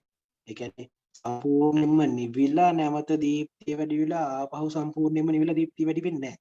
මේක තප්පරයකට 50 පාරක් වේගයෙන් මේ ප්‍රත්‍යාවර්ත ධාරාවේ දිශාව වෙනස් වෙනකොට සිද්ධ වෙන්නේ දීප්තිය අඩු වැඩි වීම සිද්ධ වෙනවා. දීප්තිය අඩු වැඩි වීම තප්පරයකට 100 වතාවක් සිද්ධ වෙන එකයි. සම්පූර්ණයෙන්ම නිවිලා පත්තු වෙන්නේ නැහැ. මොකද තප්පරයකට 50 පාරක් වේගයෙන් මේක වෙනස් වෙනකොට සම්පූර්ණයෙන්ම නිවිලා ඊට පස්සේ වැඩි වෙන්න තරම් ලොකු කාලයක් හිතට නැහැ. ඒ නිසා දීප්තිය අඩු වැඩි වීම තමයි සිද්ධ වෙන්නේ. ඕක සමහර විට ඔයගොල්ලෝ දැකලා ඇති අර කෝච්චියේ ගිහිල්ලා තියෙනවා නම් ඔය පරණ කෝච්චි වල පාවිච්චි කරන බල්බ් එක මේ නිවි පත්තු වෙනවා. කෝච්චි පෙට්ටි වල තියෙන අර පරණ කෝච්චි පෙට්ටි වල තියෙන අර සාමාන්‍ය සූත්‍රිකා පහන නිවි පත්තු වෙනවා. ඒකට හේතුව කෝච්චි එන්ජින් එකේ කැරකෙවෙන ෂාෆ්ට් එකෙන් තමයි ඩයිනමෝවකට සම්බන්ධ කරලා විදුලිය නිපදවීම සිද්ධ කරන්නේ. කෝච්චි පෙට්ටියට වෙනම මේ විදුලි බලාගාරවල පවර් සප්ලයි එකක් දීලා නැහැනේ. කෝච්චි එන්ජින් එකෙන් තමයි ඩයිනමෝවකට සම්බන්ධ කරලා විද්‍යුත් ශක්තිය නිපදවීම සිද්ධ කරන්නේ. එතනදී කරකැවෙන්නේ හර්ට්ස් 50කට වඩා අඩු වේගයකින්. ඒ කරන වේගය අපේ ඇහැට ගෝචරයි. අපේ ඇහැට වෙන් කරලා අඳුර ගන්න පුළුවන් නිවි පත්තු වෙනවා කියලා. නැත්තම් දීප්තිය අඩු වැඩි වීම සිද්ධ වෙනවා කියලා. ඔයගොල්ලෝ කෝච්චියේ ගිහිල්ලා තියෙනවා නම් ඒ පරණ පෙට්ටිවල කෝච්චි පෙට්ටිවල සූත්‍රිකා බල්බය නිවි නිවි වත් වෙනවා දකින්න පුළුවන්. එතකොට එතනදී නිපද වෙන්නේ ප්‍රත්‍යාවර්ත ධාරාවක්. විශාලත්වය සහ දිශාව යන දෙකම වෙනස් වෙවි ජනනය වන ධාරා. හරිද? ඕක තමයි මේ සම්පූර්ණ ඩයිනමෝ මූලධර්මය ගැන අපිට කියන්න තියෙන්නේ. රයිට්? අපි ඒ ටික ලියාගමු මෙහෙම. ප්‍රස්ථාර දෙක ඇන්දානේ. ප්‍රස්ථාර දෙක ඇන්දා EM ධන EM ඍණ EM කියලා මෙතන ලකුණු කරගන්න ඕනේ. ධාරාවේ ධන IM ඍණ IM කියලා ලකුණු කරගන්න ඕනේ. පල්ලෙහෙන් ලියන්න කරුණු වශයෙන් මේ විදිහට. පළවෙනි තරුව දඟරය එක් පූර්ණ වටයක් භ්‍රමණය වීමේදී එය තුල ප්‍රේරණය වන විද්‍යුත්ගාමක බලය සහ ධාරාවේ එය තුල ප්‍රේරණය වන විද්‍යුත්ගාමක බලය සහ ධාරාවේ දිශාව ප්‍රතිවර්ත්‍ය වීම සිදුවේ. දිශාව ප්‍රතිවර්ත්‍ය වීම සිදුවේ. ඊළඟ තරුව තවද විශාලත්වය සයිනාකාර ලෙස විචලනය වේ.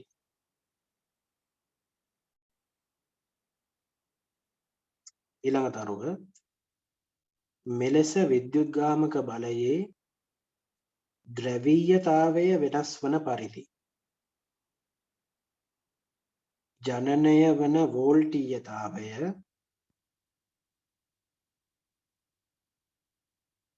පෙරලි කොමා ඇතුලේ ලියන්න ප්‍රත්‍යාවර්ත වෝල්ටීයතාවය පෙරලි කොමා වහලා ලෙස හඳුන්වයි. ප්‍රත්‍යාවර්ත වෝල්ටීයතාවය ලෙස හඳුන්වයි. ඊළඟ තරුව ධාරාවේ දිශාව ප්‍රතිවර්ත්‍ය වන පරිදි ඇතිවන ධාරා දිශාව ප්‍රතිවර්ත්‍ය වන පරිදි ඇතිවන ධාරා පෙරලි කොමා ඇතුලේ ප්‍රත්‍යාවර්ත ධාරා. වරහන් ඇතුලේ මේක ලියන්න alternating current කමාවක් AC ඇලයිරක් simple A simple C. ප්‍රත්‍යාවර්ත ධාරා වරහන් වහලා ලෙස හඳුන්වයි. ලෙස හඳුන්වයි. ඊළඟ තරුව විදුලි බලාගාරවල ධාරා ජනනයේ මූලධර්මය මෙයයි. විදුලි බලාගාරවල ධාරා ජනනයේ මූලධර්මය මෙයයි.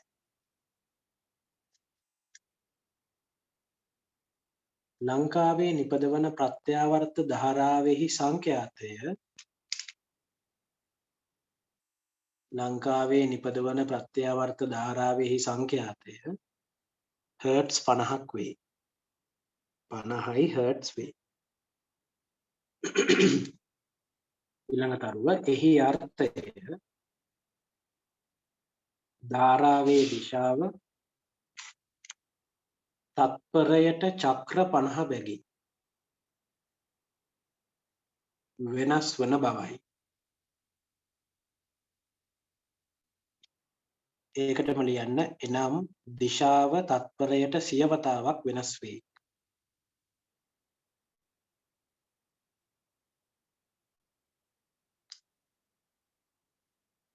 අන්තිම තරුව එම නිසා මෙය බලාගාරයේ විදුලි ජනකයේ දඟරය භ්‍රමණය වන සංඛ්‍යාතයටම සමාන වේ. දඟරය භ්‍රමණය වන සංඛ්‍යාතයටම සමාන වේ.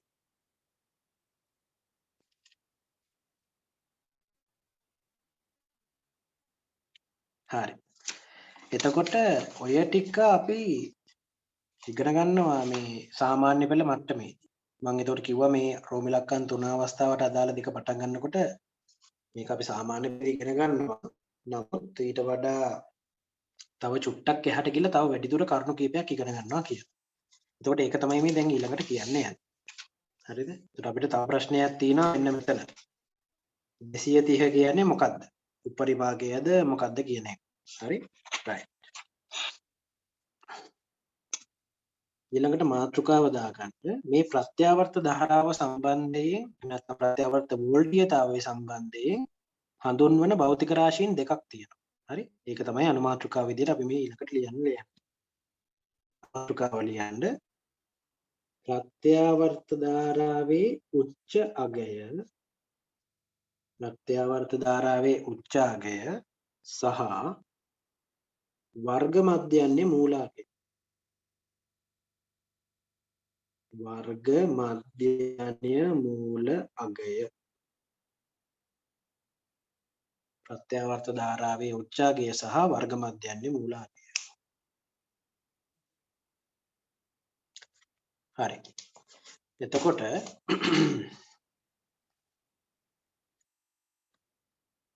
ප්‍රත්‍යාවර්ත ධාරාවේ උච්ච අගය කියලා කියන්නේ විශාලත්වය උපරිම වන අගය. ඒ කියන්නේ අපි අර ප්‍රස්ථාරයේ IM කියලා ලකුණු කරපු එක. ඒක තමයි ප්‍රත්‍යාවර්ත ධාරාවේ උච්ච අගය. හරිද?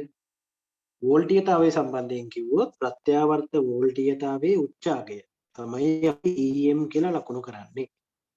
ඒ කියන්නේ ප්‍රත්‍යාවර්ත වෝල්ටීයතාවයේ විශාලත්වයේ උපරිම අගය.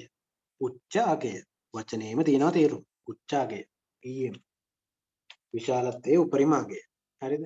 මේක අපි EM කියලා ගන්නව නැත්නම් වෝල්ටීයතාවය සම්බන්ධ කරලා ලියන්න පුළුවන් VM කියලා. maximum voltage එක. නැත්නම් maximum electromotive force එක. මේ විදිහටම ලියන්න පුළුවන් ගැටලුවක් නැහැ. හරිද? ප්‍රත්‍යාවර්ත වෝල්ටීයතාවයේ උච්ච අගය. මෙතන ප්‍රත්‍යාවර්ත ධාරාවේ උච්ච අගය. විශාලත්වයේ උපරිම වන ඒක තමයි උච්ච අගය කියලා කියන්නේ. ඒක ගැටලුවක් නැහැ. ඒක අපිට තේරෙනවා. දැන් මේ මොකද්ද වර්ග මධ්‍යන්නේ මූලාගය කියලා කියන්නේ? මේ වචනේ ඔයගොල්ලෝ ඉගෙන ගන්නවා කලින් පාඩමක. ඒ තමයි තාප භෞතිකයේ වායු පිළිබඳ චාලක අනුකවාදී. මෙන්න මෙහෙම එකක් ඔයගොල්ලෝ ඉගෙන ගන්න ඕනේ. වර්ග මධ්‍යන්නේ මූල ප්‍රවේගය.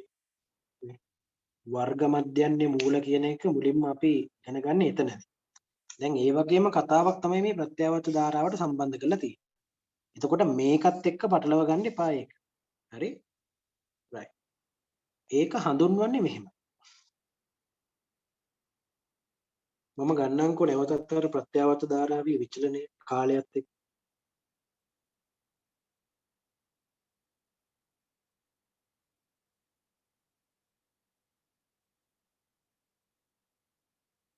මේ විදිහේ විචලනයක් නෙදී. ප්‍රත්‍යාවර්ත ධාරාව ඔය විදිහට විචලනය. දැන් මේ උච්චාගය කියන එක සැලකුවට අපිට ගණනය කිරීම වලදී මධ්‍යන්‍ය අගයක් සලකන්න සිද්ධ වෙනවා. මධ්‍යන්‍ය අගයක් සලකන්න සිද්ධ වෙනවා. හැබැයි මේ වගේ සයිනාකාරව විචලනය වෙන ප්‍රත්‍යාවර්ත ධාරාවේ මධ්‍යන්‍ය අගය අපිට ගන්න බෑ. ඒ කියන්නේ අපි ගණනය කිරීමට ගන්න බෑ. මොකද මේකේ මධ්‍යන්‍ය අගය බිඳුවයිනේ. ඇවරේජ් එක බිඳුවයි. මොකද මේ x අක්ෂය දෙපැත්තටනේ සමමිතිකව මේක පිහිටන්නේ. එතකොට මේ දෙකේ ඇවරේජ් එක බිඳුවයි. ප්‍රත්‍යාවර්ත ධාරාවේ මධ්‍යන්‍ය කියලා ගත්තොත් එහෙම ඒකේ මධ්‍යන්‍ය අගය බිඳුවයි. ප්‍රත්‍යාවර්ත වෝල්ටීයතාවයේ මධ්‍යන්‍ය අගය බිඳුවයි. ඇවරේජ් එක බිඳුවයි. එතකොට අපිට ඇවරේජ් එක ගන්නවා කියලා බිඳුව සලකන්න බැහැ. අන්න ඒකින්ද තමයි නිකම්ම මධ්‍යන්‍ය ගන්න නැතුව වර්ග මධ්‍යන්‍ය මූලාගය ගන්න. ඒක තේරුම් ගන්න ඕනේ හොඳට. හරිද? නිකම්ම මධ්‍යන්‍ය අගය සලකන්නේ නැතුව වර්ග මධ්‍යන්‍ය මූලාගය සලකන්නේ ඒක නිසා. එතකොට මෙතනදී මොකද කරන්නේ? ප්‍රත්‍යාවර්ත ධාරාව වර්ග කරලා ඒ වර්ගයේ මධ්‍යන්‍ය අරගෙන ඒකේ ඒ මධ්‍යන්නේ වර්ගමූලය ගන්නවා. වර්ග කරලා ප්‍රත්‍යාවර්ත ධාරාව වර්ග කරලා ඒකේ මධ්‍යන්‍ය අරගෙන ඒ මධ්‍යන්‍යගේ වර්ගමූලය ගන්නවා. ඒක තමයි වර්ග මධ්‍යන්නේ මූල වේගය කියලා කියන්නේ. හරිද? එතකොට බලන්න මේක වර්ග කරොත් ප්‍රත්‍යාවර්ත ධාරාවේ විචලනය වර්ග කරොත් මෙහෙමයි එන්නේ. i වර්ගය කාලයත් එක්ක වෙනස් වෙන විදිය. උතර බලන්න මෙතන මෙයා වර්ග වෙනවනේ. මෙතන බිඳුව වර්ග වුණා කියලා වෙනසක් නැහැ බිඳුවම තමයි. මෙතන බිඳුව වර්ග වුණා කියලා වෙනසක් නැහැ බිඳුවමයි. මෙතනත් බිඳුවමයි. එතකොට මේ ඉතිරි ටික කොහොමද වෙනස් වෙන්නේ? මෙතනදී උපරිම වෙනවා. මෙතනදී විශාලත්වය උපරිමයි නැවත මෙතනදී උපරිම. ඒතර බලන්න වර්ග කරනකොට මේක වර්ග වෙනවා. එහෙනම් මේ විදිහටයි වෙනස් වීම සිද්ධ වෙන්නේ මුල් කොටසේදී. හරිද? ඊට පස්සේ මේක බලන්න. ඍණව විචලනය වෙන එක වර්ග වෙනවා. ඒතර ඍණ සංඛ්‍යාවක් වර්ග වෙනකොට ධන වෙනවනේ. එතකොට මේ වගේම නැවත කොටසක් තමයි ආපහු මේකෙදි පිහිටන්නේ. ඔන්න ඔය විදිහට. ඔන්න ඔහමයි තියෙන්නේ. ඕකේ විචලනය i වර්ගයේ විචලනය ඔන්න ඔය විදිහටයි එන්නේ. එතකොට බලන්න හැඩයේ වෙනසක් තියෙනවා. හොඳේ හැඩයේ වෙනසක් තියෙනවා. මේ ඇවිල්ලා සයිනාකාර හැඩය. මේක හැඩේ මෙහෙම. දඟර ගිහිල්ලා වගේ තියෙනවා. අපව වැදලා පෙන්නන්න.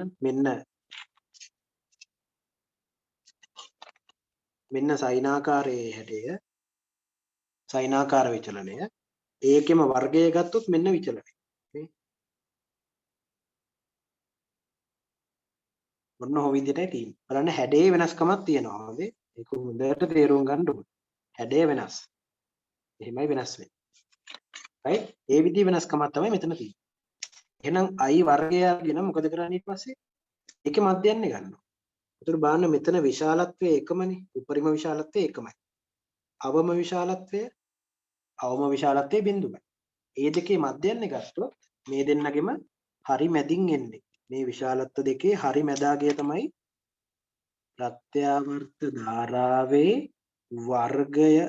වර්ගයේ මධ්‍යන්නේ විදිහට එන්නේ. ප්‍රත්‍යාවර්ත ධාරාවේ වර්ගයේ මධ්‍යන්නේ අගය. වර්ග මධ්‍යන්නේ මූලාගය කියන්නේ එහෙනම් මේ අගයේ වර්ගමූලය. හරිද? ඔය විදිහට තමයි ප්‍රත්‍යාවර්ත ධාරාවේ වර්ග මධ්‍යන්නේ මූලාගය නිර්ණය කරන්නේ. හරිද? ඒක තේරෙන්න ඕනේ. මේ ප්‍රස්තාර සම්බන්ධ කරලා බහුවර්ණ ගැටලු කලින් කලින් ප්‍රශ්න පත්‍රවල ඇවිල්ලා තියෙනවා. ඒ නිසා මේවා හරියට තේරුම් ගන්න ඕනේ. හරි? අහලා තියෙන එක අනුව නිවැරදි ප්‍රස්තාරය හරියට තෝරන්න. right. එතකොට මේකේ ව්‍යුත්පන්න කිරීම අපිට උසස් පෙළට නෑ කෙලින්ම ප්‍රකාශනයේ ලියන්න තියෙන්නේ. හරි? එතකොට අපිට ලියන්න පුළුවන් මෙහෙම. හරි. බලන්න. මෙතන ධන im. එතකොට මෙතන ඍණ im. බලන්න මේ ධන im වර්ග වුණාම මෙතන එන්නේ im වල වර්ගය කියලා.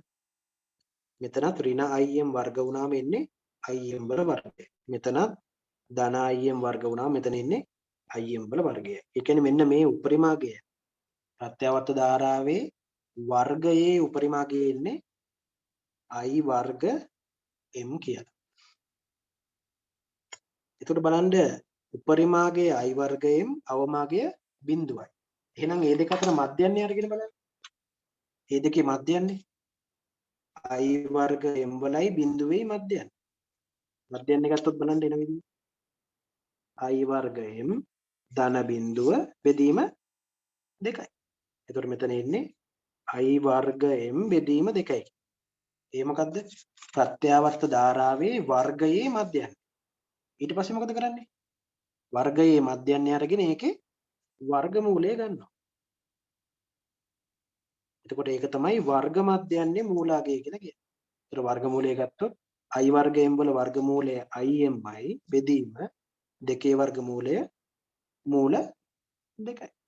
එහෙනම් මෙන්න මේක තමයි වර්ග මධ්‍යන්නේ මූලාගය. ප්‍රත්‍යාවර්ත ධාරාවක වර්ග මධ්‍යන්නේ මූලාගය. වර්ග මධ්‍යන්නේ මූල කියන එකට අපි ඉංග්‍රීසියෙන් කියනවා root mean square value කියලා. ඕක අපි කෙටියෙන් කියන්නේ RMS value එක කියලා. ඒ නිසා වර්ග මධ්‍යන්‍ය මූලාගය අපි සංකේතවත් කරන්නේ ධාරාවේ වර්ග මධ්‍යන්‍ය මූලාගය නම් I RMS කියන. එහෙනම් ධාරාවේ වර්ග මධ්‍යන්‍ය මූලාගය කියන්නේ ඒ ධාරාවේ උච්චාගය බෙදීම මූල දෙක. ඕක තමයි සම්බන්ධය. ඔය විදිහටම ප්‍රත්‍යාවර්ත වෝල්ටීයතාවයේ වර්ග මධ්‍යන්‍ය මූලාගය අපිට ගන්න පුළුවන් ප්‍රත්‍යාවර්ත වෝල්ටීයතාවයේ උච්චාගය බෙදීම මූල දෙක කියලා. ඔන්න ඕකයි තියෙන සම්බන්ධය. හරිද? වර්ග මධ්‍යන්‍ය මූලාගය කියන එක විස්තර කිරීම සහ වර්ග මධ්‍යන්‍ය මූලාගයයි උච්චාගයයි අතර තියෙන සම්බන්ධය. right. හැබැයි ඕකට භෞතික විද්‍යාවේ වෙනමම හැඳින්වීමක් තියෙනවා. හරිද? බොහොම ලස්සන හැඳින්වීමක්. ඒක මම මේ විදිහට කියන්නේ.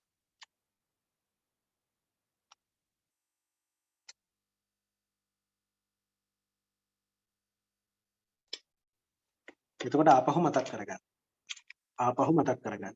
මොකද කරේ? ධාරාවේ අගය සැරින් සැරේ වෙනස් වන නිසා අපිට අවශ්‍ය වුණා මධ්‍යන්‍ය අගයක් ගන්න. ප්‍රත්‍යාවර්ත ධාරාව සයිනාකාර නිසා අපිට නිකම්ම මධ්‍යන්‍ය අගයක් ගන්න බෑ.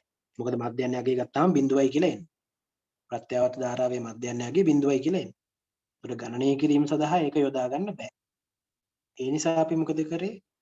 වර්ග කරලා ප්‍රත්‍යාවර්ත ධාරාවේ වර්ගාගයේ මධ්‍යන්‍ය අරගෙන ඒකේ නැවත වර්ගමූලය ගත්තා. ඒක තමයි වර්ග මධ්‍යන්‍ය මූලාගය කියලා කියන්නේ.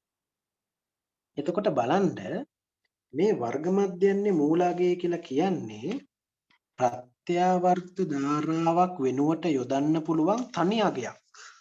ප්‍රත්‍යාවර්ත ධාරාවක් වෙනුවට යොදන්න පුළුවන් තනි අගය. මොකද දැන් ප්‍රත්‍යාවර්ත ධාරාව යොදලා ගණන් හදනකොට දැන් මේක හිතන්නකෝ ලංකාවේ ප්‍රත්‍යාවර්ත ධාරා සැපයුම කියලා. ප්‍රත්‍යාවර්ත වෝල්ටීයතා සැපයුම තප්පරයකට 100 පාරක් වෙනස් වෙනවනේ. එතකොට මොන අගය දාලාද ගාන හදන්නේ? අන්න ඒ අවස්ථාවට තමයි ඇවරේජ් එක ඕන. එතකොට ඒ ඇවරේජ් එක තමයි මේ විදිහට අපි ව්‍යුත්පන්න කරන්නේ. හරිද? එතකොට මේ වර්ග මධ්‍යන්‍ය මූලාගය කියන්නේ ප්‍රත්‍යාවර්ත ධාරාවක් වෙනුවට යොදන්න පුළුවන් සරල ධාරා අගය වගේ අදහසක් තියෙනවා. ප්‍රත්‍යාවර්ත වෝල්ටීයතාවයේ වෙනුවට යොදන්න පුළුවන් තනි වෝල්ටීයතාවය. ඒ කියන්නේ සරල ධාරා වෝල්ටීයතාවය වගේ අදහසක් තමයි මෙතන තියෙන්නේ. ඇවරේජ් එක ගත්තේ ඒකට.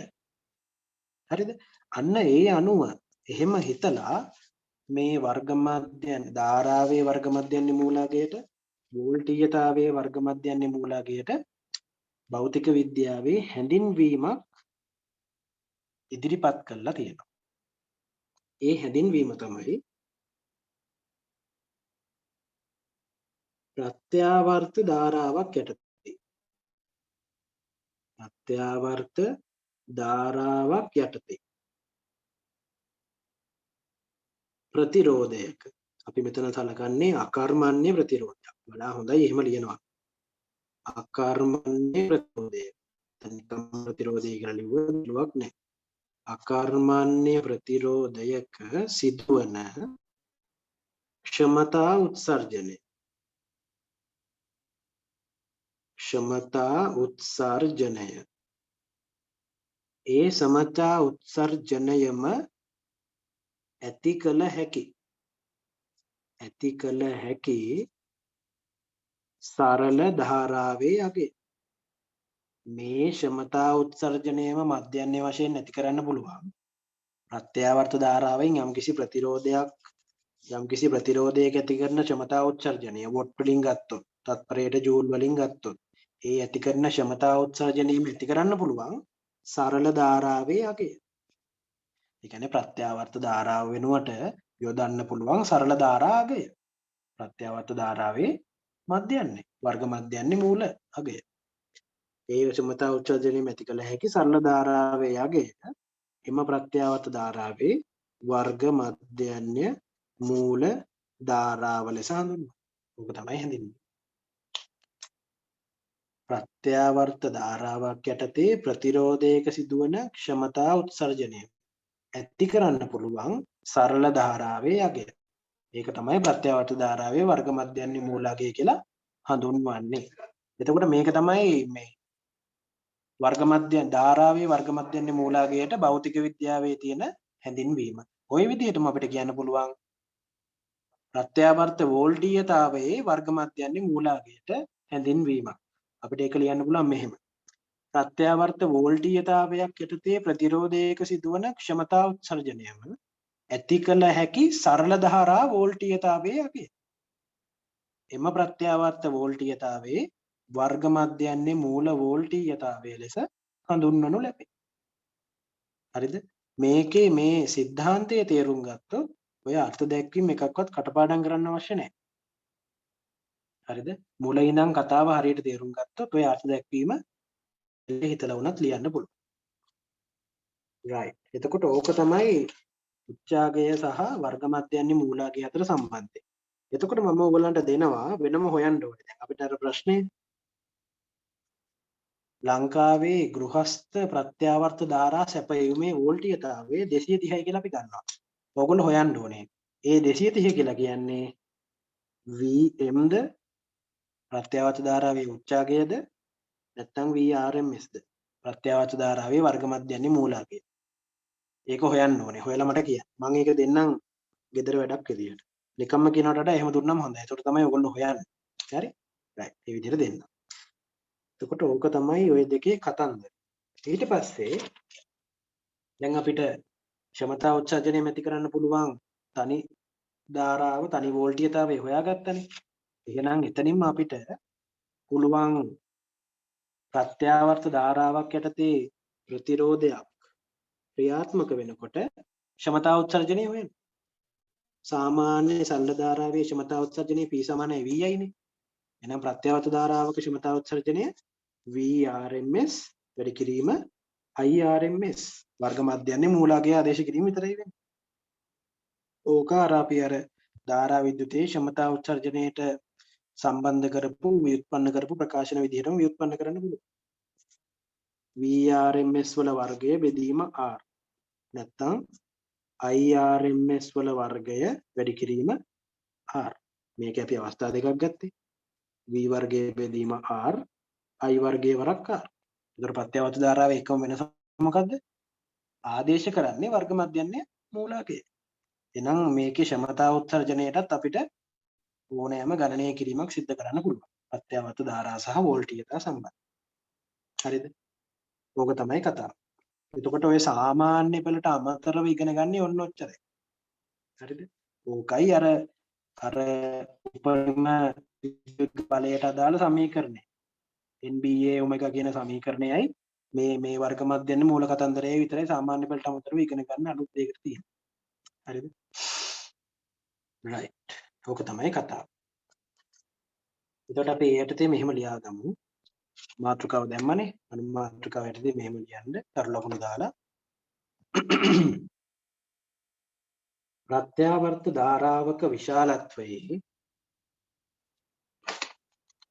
ප්‍රත්‍යාවර්ත ධාරාවක විශාලත්වයේ උපරිම අගය එහි උච්ච ධාරාව ලෙස හඳුන්වයි. උපරිම අගය එහි උච්ච ධාරාව ලෙස හඳුන්වයි. ඒකටම ලියන්න. එය IM මේ ස්ක්‍රීන් එකේ තියෙනවා IM මගින් සංකේතවත්. ඊළඟ තරුව ප්‍රත්‍යාවර්ත වෝල්ටීයතාවයක විශාලත්වයේ උපරිම අගය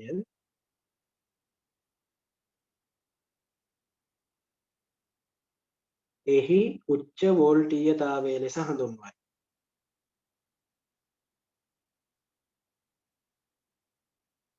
එය VM මගින් සංකේතවත් කරයි. එය VM මගින් සංකේතවත් කරයි.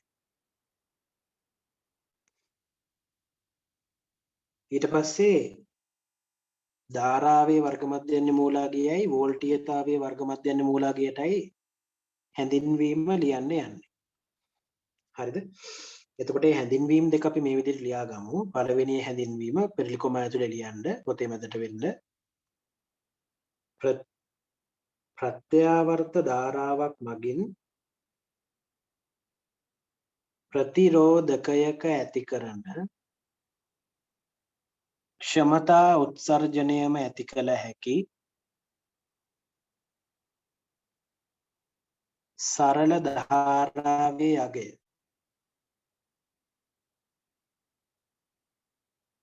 එහි වර්ග මධ්‍යයන්‍ය මූල ධාරාව ලෙස හඳුන්වයි. එහි වර්ග මධ්‍යයන්‍ය මූල ධාරාව ලෙස හඳුන්වයි. ඒකටම ලියන්න. එය IRMS මගින් සංකේතවත් කරයි. IRMS මගින් සංකේතවත් කරයි.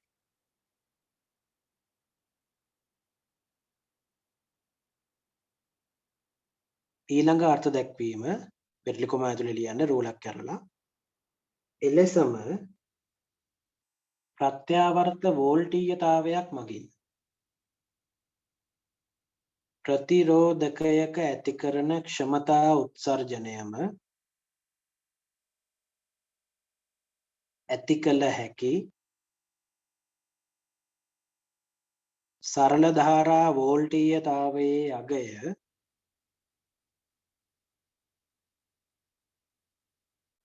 එහි වර්ග මධ්‍යයන්‍ය මූල වෝල්ටීයතාවය ලෙස හඳුන්වයි.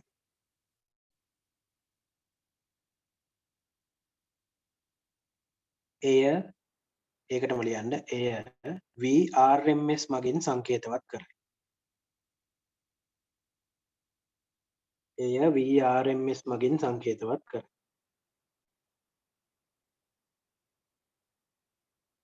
right. මේ විචලන දෙක ඇඳ ගන්න ඕනේ. එක යට මේ විදිහටම ඇඳ ගන්න.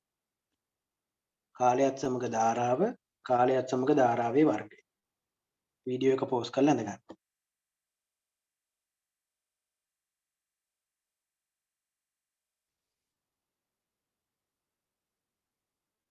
හරි. ඊට පස්සේ පල්ලෙහෙන් ලියන තරු ලකුණක් දාලා ප්‍රත්‍යාවර්ත ධාරාවේ සහ වෝල්ටීයතාවයේ උච්ච අගය සහ වර්ග මධ්‍යයන්‍ය මූල අගය අතර ඇති සම්බන්ධය පහත පරිදි වේ. මේ ප්‍රකාශන දෙක ලියාගන්න. මේ ව්‍යුත්පන්න කිරීම මොනවත් අවශ්‍ය නැහැ. මම තේරුම් කරවන්නයි මේව ලියුවේ. හරි? මේ ප්‍රකාශන මේ සමීකරණ දෙක ලියාගෙන වෙන වෙනම කොටු කරගන්න.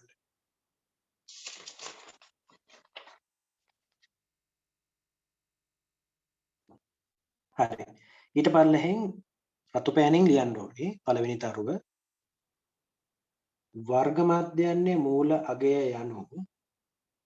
මධ්‍යයන්‍ය මූල අගය යනු ඇත්තෙන්ම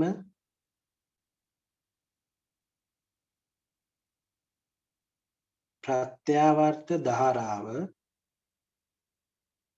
ඇලයිරක් වෝල්ටීයතාවය වෙනුවට යෙදිය හැකි තනි ධාරාව ඇලයිරක් වෝල්ටීයතාව යයි.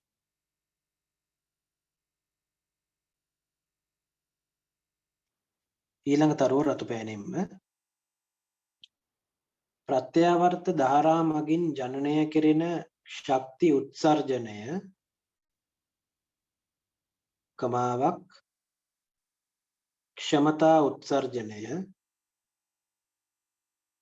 ගණනය කිරීමට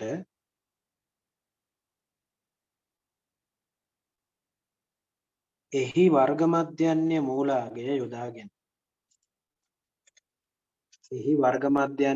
අගය යොදාගෙන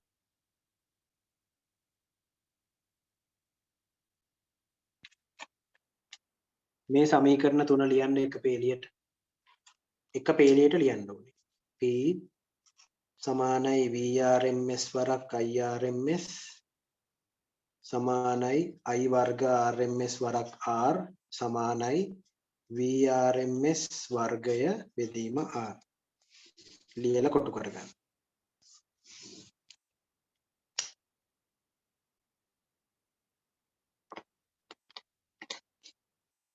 හරි.